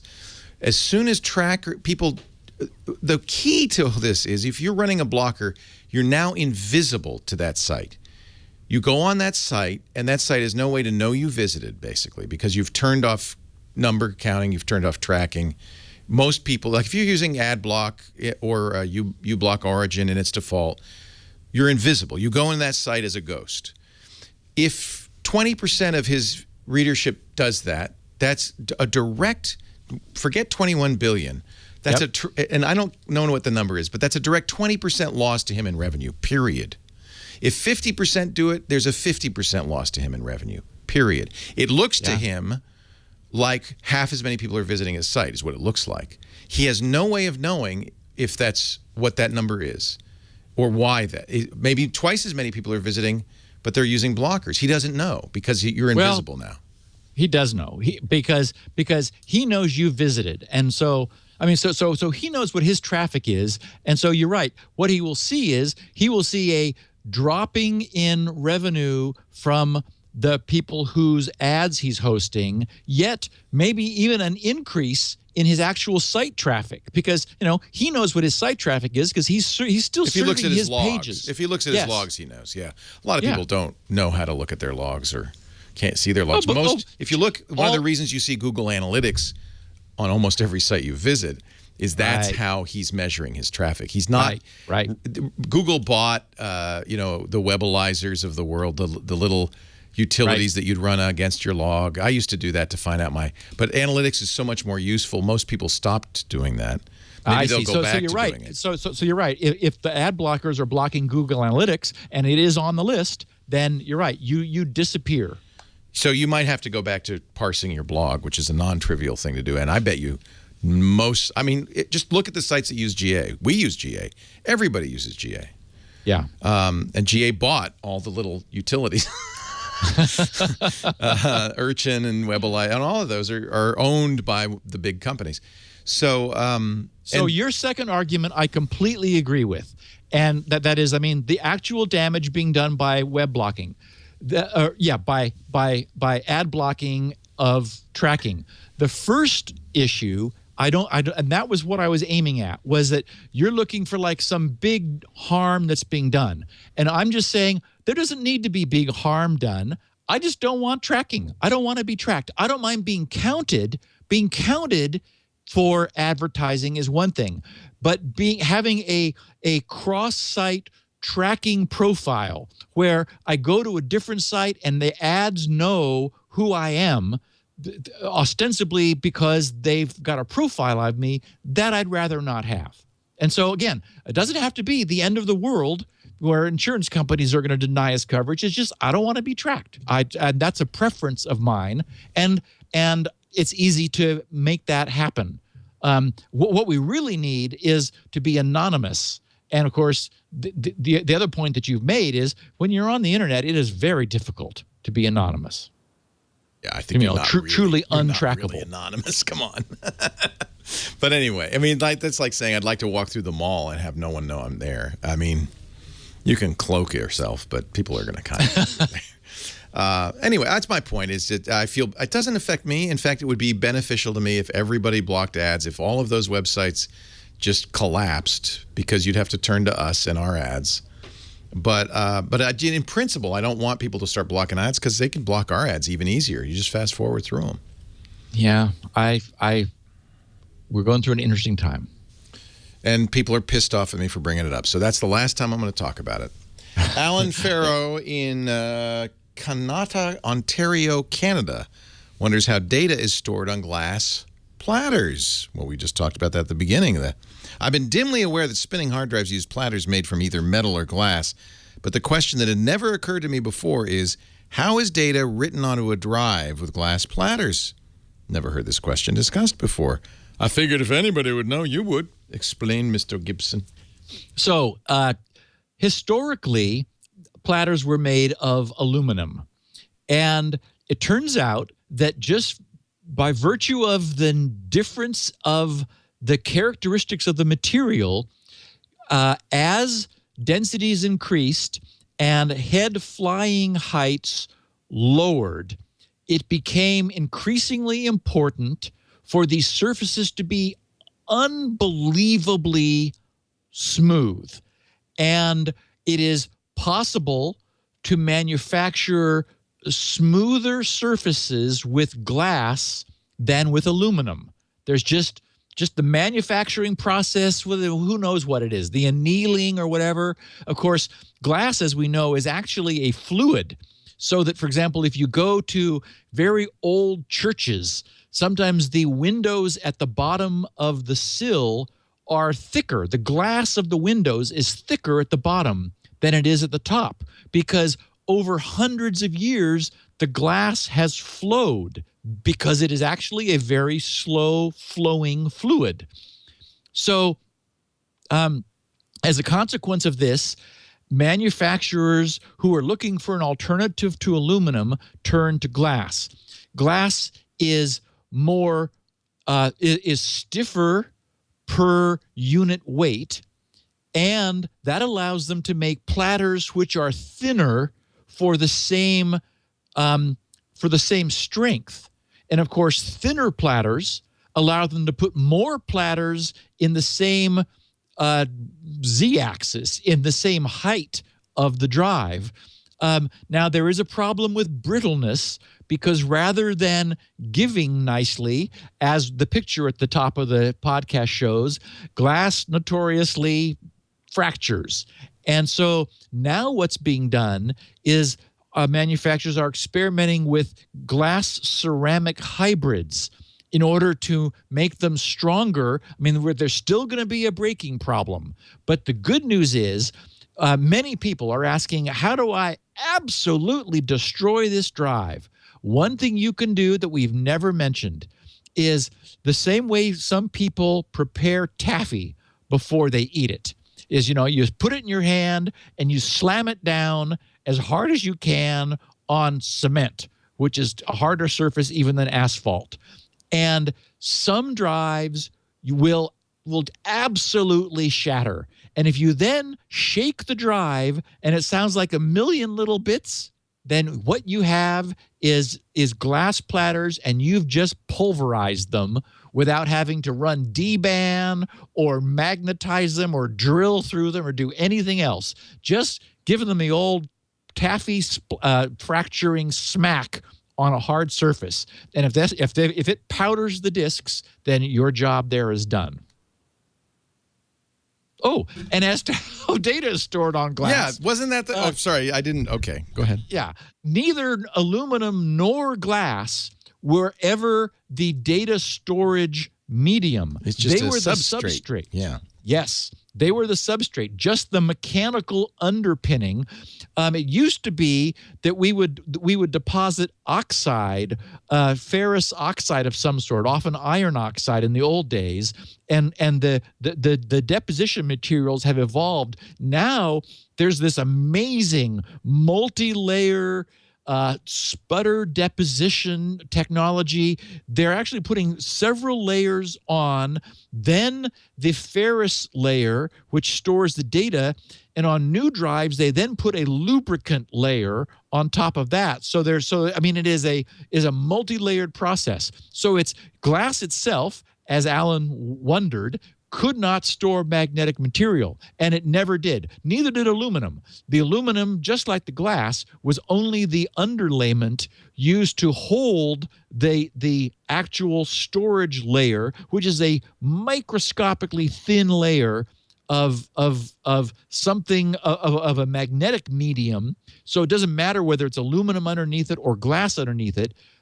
It's actually deposited itself in a super fine, smooth coating. What you want is no lumps and bumps underneath. And glass, it turns out, they're able to make much smoother even than the smoothest milling of aluminum.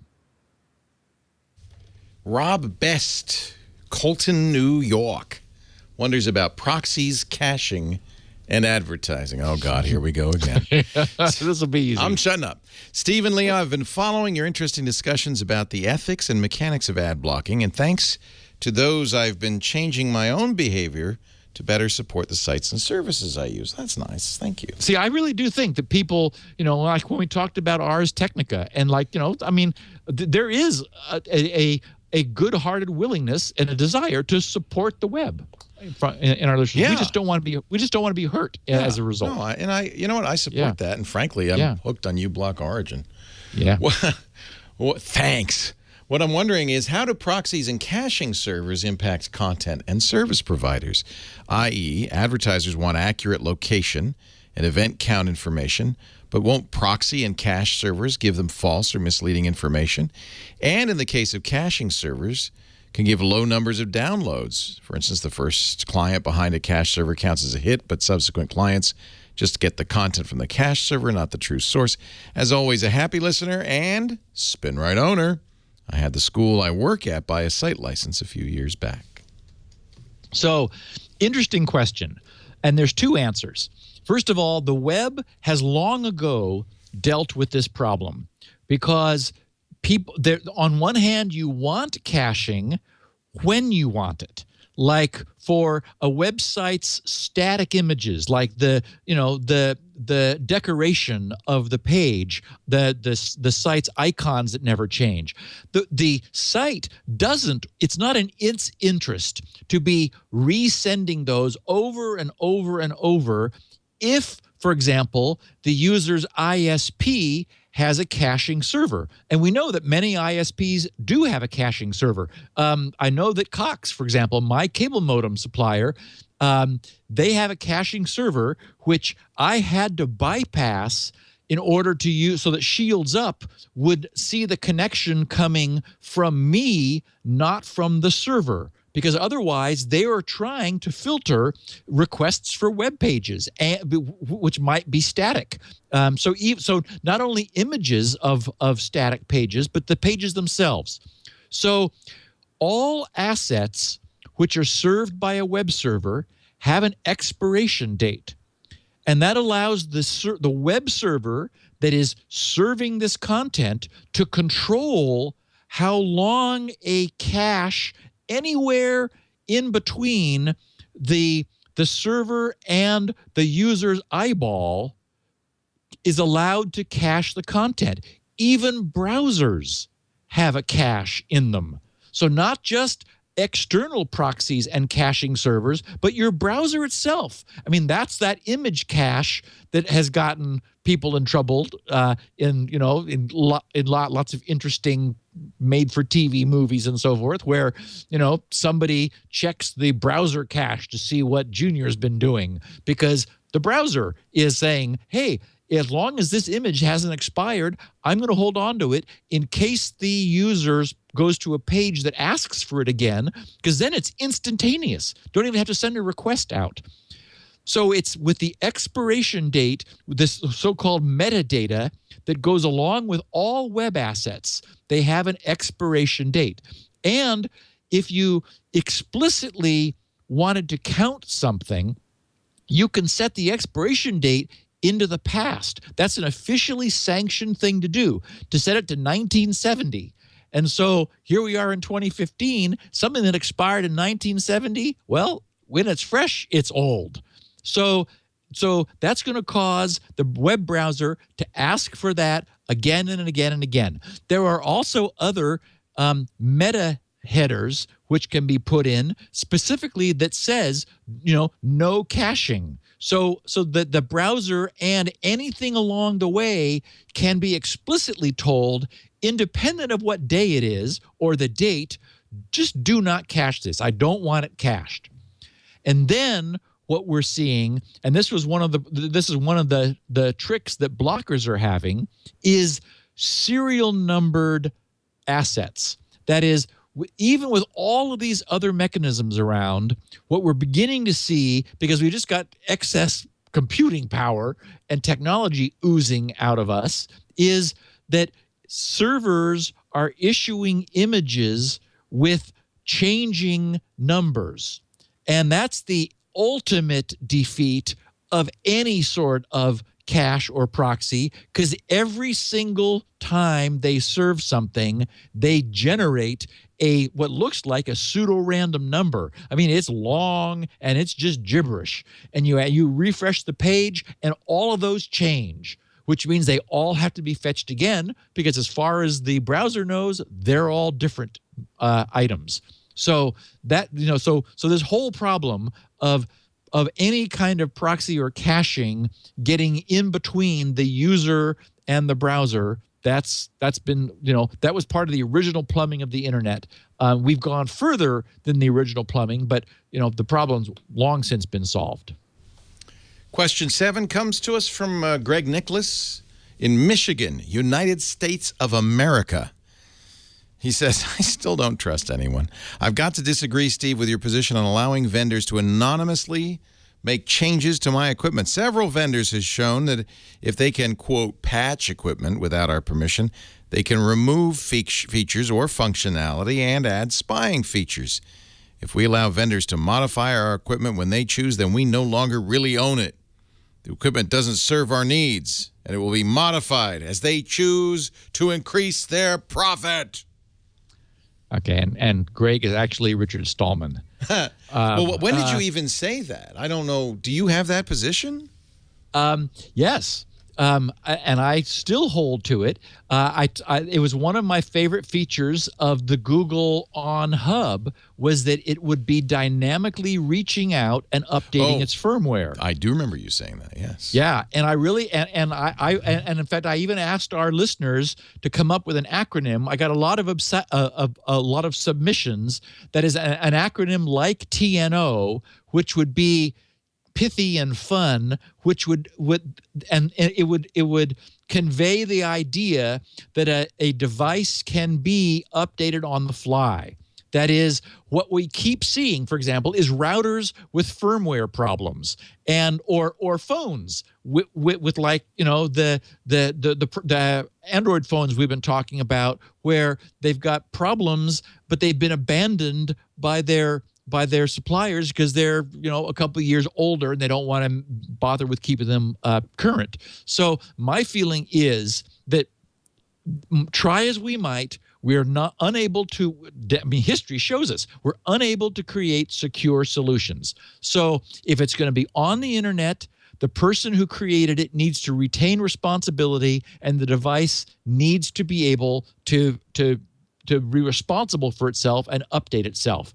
Greg is taking a reasonable alternative position, which is I don't want my stuff, talking behind my back and being updated behind my back.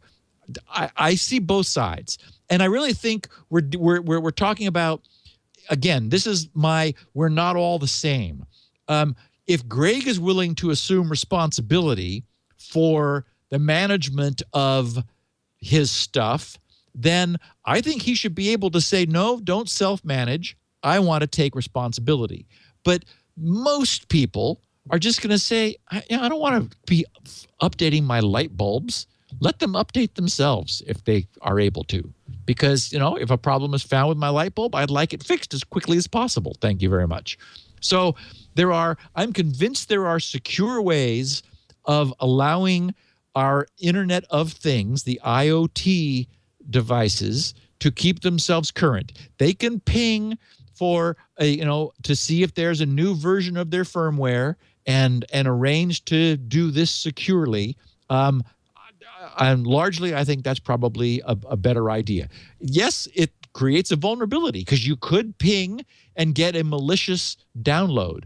But again, there are ways to do that securely. I just think that's where we're headed, and on balance, we're probably better off. Unless you are writing your own source code and compiling it yourself, there's a certain degree of trust. I mean, if you're using any form of closed source software, you're 100% trusting the vendor. Yes. If you're using BitLocker on Windows to do your encryption, you're assuming Microsoft hasn't built in a way to reply to law enforcement. And I'll go a step farther. I mean, living in society requires trust of your fellow man. As you drive down the street, you trust that the person coming the other direction is not going to swerve into your lane and clobber you. Yep. And if you didn't have that trust, it would be very hard to drive. So that's called being in society. And if you really want to be safe and secure, you need to remove yourself from society. Write all your own code. Oh, by the way, you might want to write the microcode in your processor. And what about the BIOS firmware? Stephen Brooks. Go ahead. Yeah. And my only point is there are also sort of compromises where you just, for example, with Windows 10, you turn off all of that junk. I mean, how many apps? There's 3 more apps this week for making Windows 10 stop spying on people. So obviously there's a market. I hope you trust those apps. Did you compile them yourself? Did you examine the source code? Stephen Brooks in Red Bluff, California wonders how to simultaneously be both a Google contributor and a Ublock Origin user. I signed up for Google Contributor. That's that system we talked about where you pay Google some bucks and then they feed them out to the sites you visit in lieu of running ads on those sites. But I signed up, but how can I whitelist for Google Contributor advertisements while using Ublock Origin? Enjoy security now and a proud owner of Spinrite. So I sort of put this question out to everyone. I don't have Ublock on my iPad yet. And when I'm out and about, I see these. I'm always seeing what I now recognize as my Google Contributor ad replacements. iMorph is that's what they use. I get these really nice pastel circle things all over the imore.com pages. When I'm home, I don't see them because I got Ublock. And just like Stephen, I would love to allow Contributor to still work. And this is an example of the kind of solution I think we're going to find. We're in interesting times, as they say, that we're going through an upheaval. Ad blockers really are having an effect because users really are beginning to adopt them, and they're becoming easier to use. So I don't have an answer to this, but sign me up for allowing Google Contributor to poke a hole through Ublock Origin. And if any of our higher end tinkerer listeners figure out how to do that, make sure you bring it to my attention, and I will share it with everybody because that would be neat. I really like Google Contributor. I love supporting the sites I visit. In fact, Elaine loved the W3 Schools site that I mentioned was another place where I see these same Google contributor things, because I was doing JavaScript for Squirrel about a month ago, and she hadn't ever run across W3 Schools and really likes the site. Christian Steinway, Dallas, Texas, has a thought about Lenovo and its pre-boot tricks. Wouldn't the order of events at boot time with an encrypted boot partition prevent such a reach up into the file system? Isn't that what UEFI and that whole, trusted boot and all of that, secure boot, aren't they to protect that kind of tampering? So what Christian's talking about relative to Lenovo is this creepy thing that we discovered they were doing, which was if your drive was a FAT or an NTFS file system, it was able to parse the file system and replace a Microsoft file in the Windows System 32 directory. And he is completely right. And I saw this and I thought, yeah, I should have mentioned it. So I'm mentioning it. If you have encrypted your boot partition, that won't work.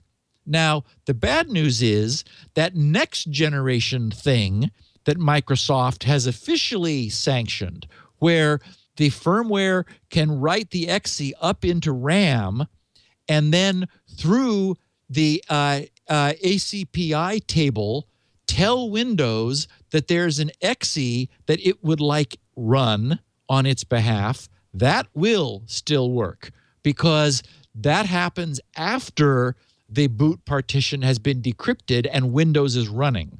So the creepy direct manipulation of the file system, exactly as Christian suggests, that's defeated if the boot partition is encrypted. But unfortunately, what Lenovo was most recently doing, and the technology for BIOSes to do this, which Microsoft does sanction, unfortunately cannot be bypassed with boot partition encryption.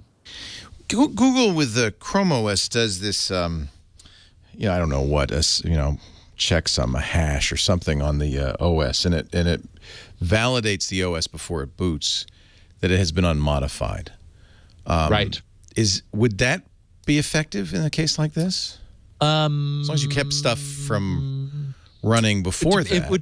It would depend upon what they're doing and when. Because, for example, the secure boot does do a good cryptographic hash signature of what's there before it runs it. Unfortunately, this is replacing a file, and so Windows is not checking the entire file system that it hasn't been changed. It's saying, is this component that I'm about to load into RAM, that I'm reading from the file system, has it been changed? So basically, it's a digital signature per file. In this case, it was a file that was still run, even if it was not signed. Right. Finally, our last question comes from Tilo Meyer in New York City, who wonders about plugin precedence when using Ublock Origin and Privacy Badger at the same time. Steve, ever since you mentioned the website privacytools.io, I've been testing Ublock Origin. After acquiring a taste for it, I like it more and more. Yes, I do too. At the same time, I like the idea behind EFF's Privacy Badger. And so I have both extensions installed. What I'm wondering is that a good idea? And whether or not the two similar extensions might interfere with one another. For instance, if I visit TheVerge.com, Ublock Origin shows domain Amazon-adsystem.com is blocked, but Privacy Badger doesn't recognize it as a tracking domain. Can I be sure that Amazon-adsystem.com is blocked if one extension blocks it? Or is there such a thing as extension precedence?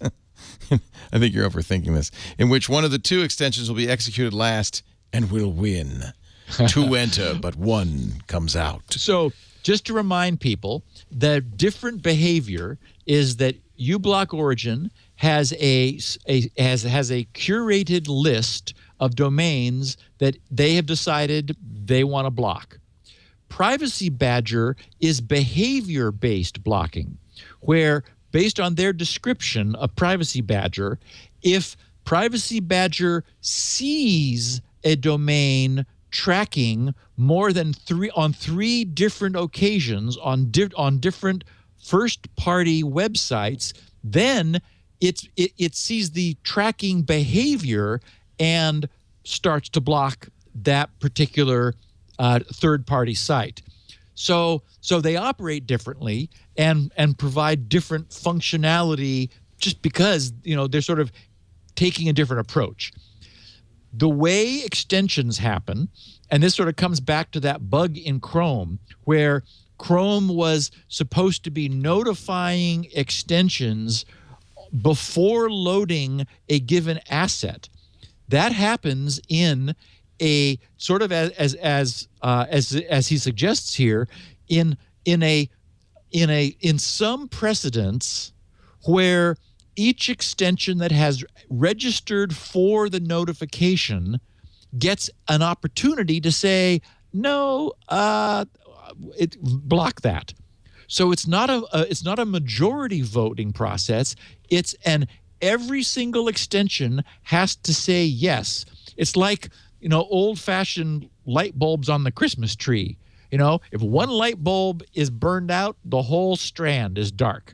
Similarly, every single plugin that has said, I want notification before loading of assets, every single one of them has to say, yeah, that's fine. Yeah, that's fine. Yeah, that's fine. Yeah, that's fine. And then so Chrome is going to continually sending that notification out to one plugin after another. And if all of them say they have no problem with it, then Chrome says, phew, and then sends the request out to wherever. So the answer is multiple plugins have an and relationship with, so a logical and. They all have to say yes in order for the browser to load the asset. If any one of them denies it, then the browser will not load. So that's how precedence works. Nice. And you can play with it yourself just by disabling AdBlocker or disabling Ublock Origin, and then watching that Privacy Badger will block the site if you can bounce around a while and show ads that cause it to then turn on blocking.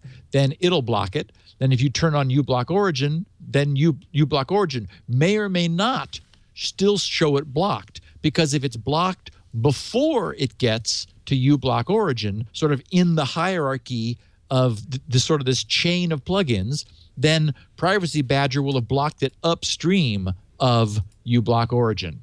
But everybody has to agree it's okay in order for you to see it. And Privacy Badger also has a larger political goal to make Do Not Track enforceable and encourage people to support Do Not Track, et cetera, et cetera.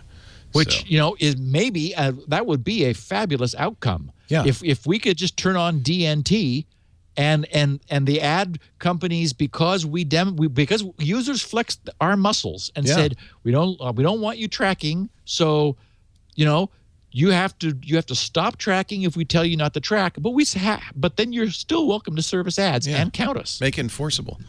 Now, here's a question. How many of you, if that were the case, you could turn a button and Do Not Track would be turned on in your browser, as it is in Safari and other browsers, and not Chrome, obviously. But let's say you use Safari, you turn on Do Not Track, and let's say that we're honored by all the big websites, every website you go to. Would you then stop ad blocking, or would you like to still ad block because everything's faster, the size of the page is smaller, there's no flashware malware? I think people would still block ads. I think we have a problem. Houston, we have a problem. Steve Gibson, this is the guy, man. You got to go to grc.com. Check it out. Lots of great stuff there, including, of course, Spinrite, the world's best hard drive recovery and maintenance utility. You can find the podcast there as well, 16 kilobit audio, full quality audio, transcripts written by a human hand, Elaine Ferris, who does such a nice job of those. It's all at grc.com. Questions for Steve? Lots of ways to do that. One, of course, is to go to grc.com/feedback. There's a form there, but you can also tweet him. He's at SGGRC on the Twitter, and apparently pays attention to that stuff. We also have high-quality audio and video of the show if you want to see Steve's smiling face. That is at twit.tv/SN. You can watch the show as we do it live about 1:30 p.m. Pacific, 4:30 Eastern, 20:30 UTC every Tuesday on twit.tv. You can be in the studio audience if you'd like. Hello, studio audience. All you have to do is email tickets@twit.tv. We'll make a seat for you. But, of course, if you can't be here during the live show, you can always listen after the fact. On-demand audio and video is available, as I said, on Steve's site and ours for all of our shows. Thanks, Steve. Be here next week for another fabulous edition Of Security Now. You're waiting for me to say that. Live long and prosper. Of Security Now. Security Now.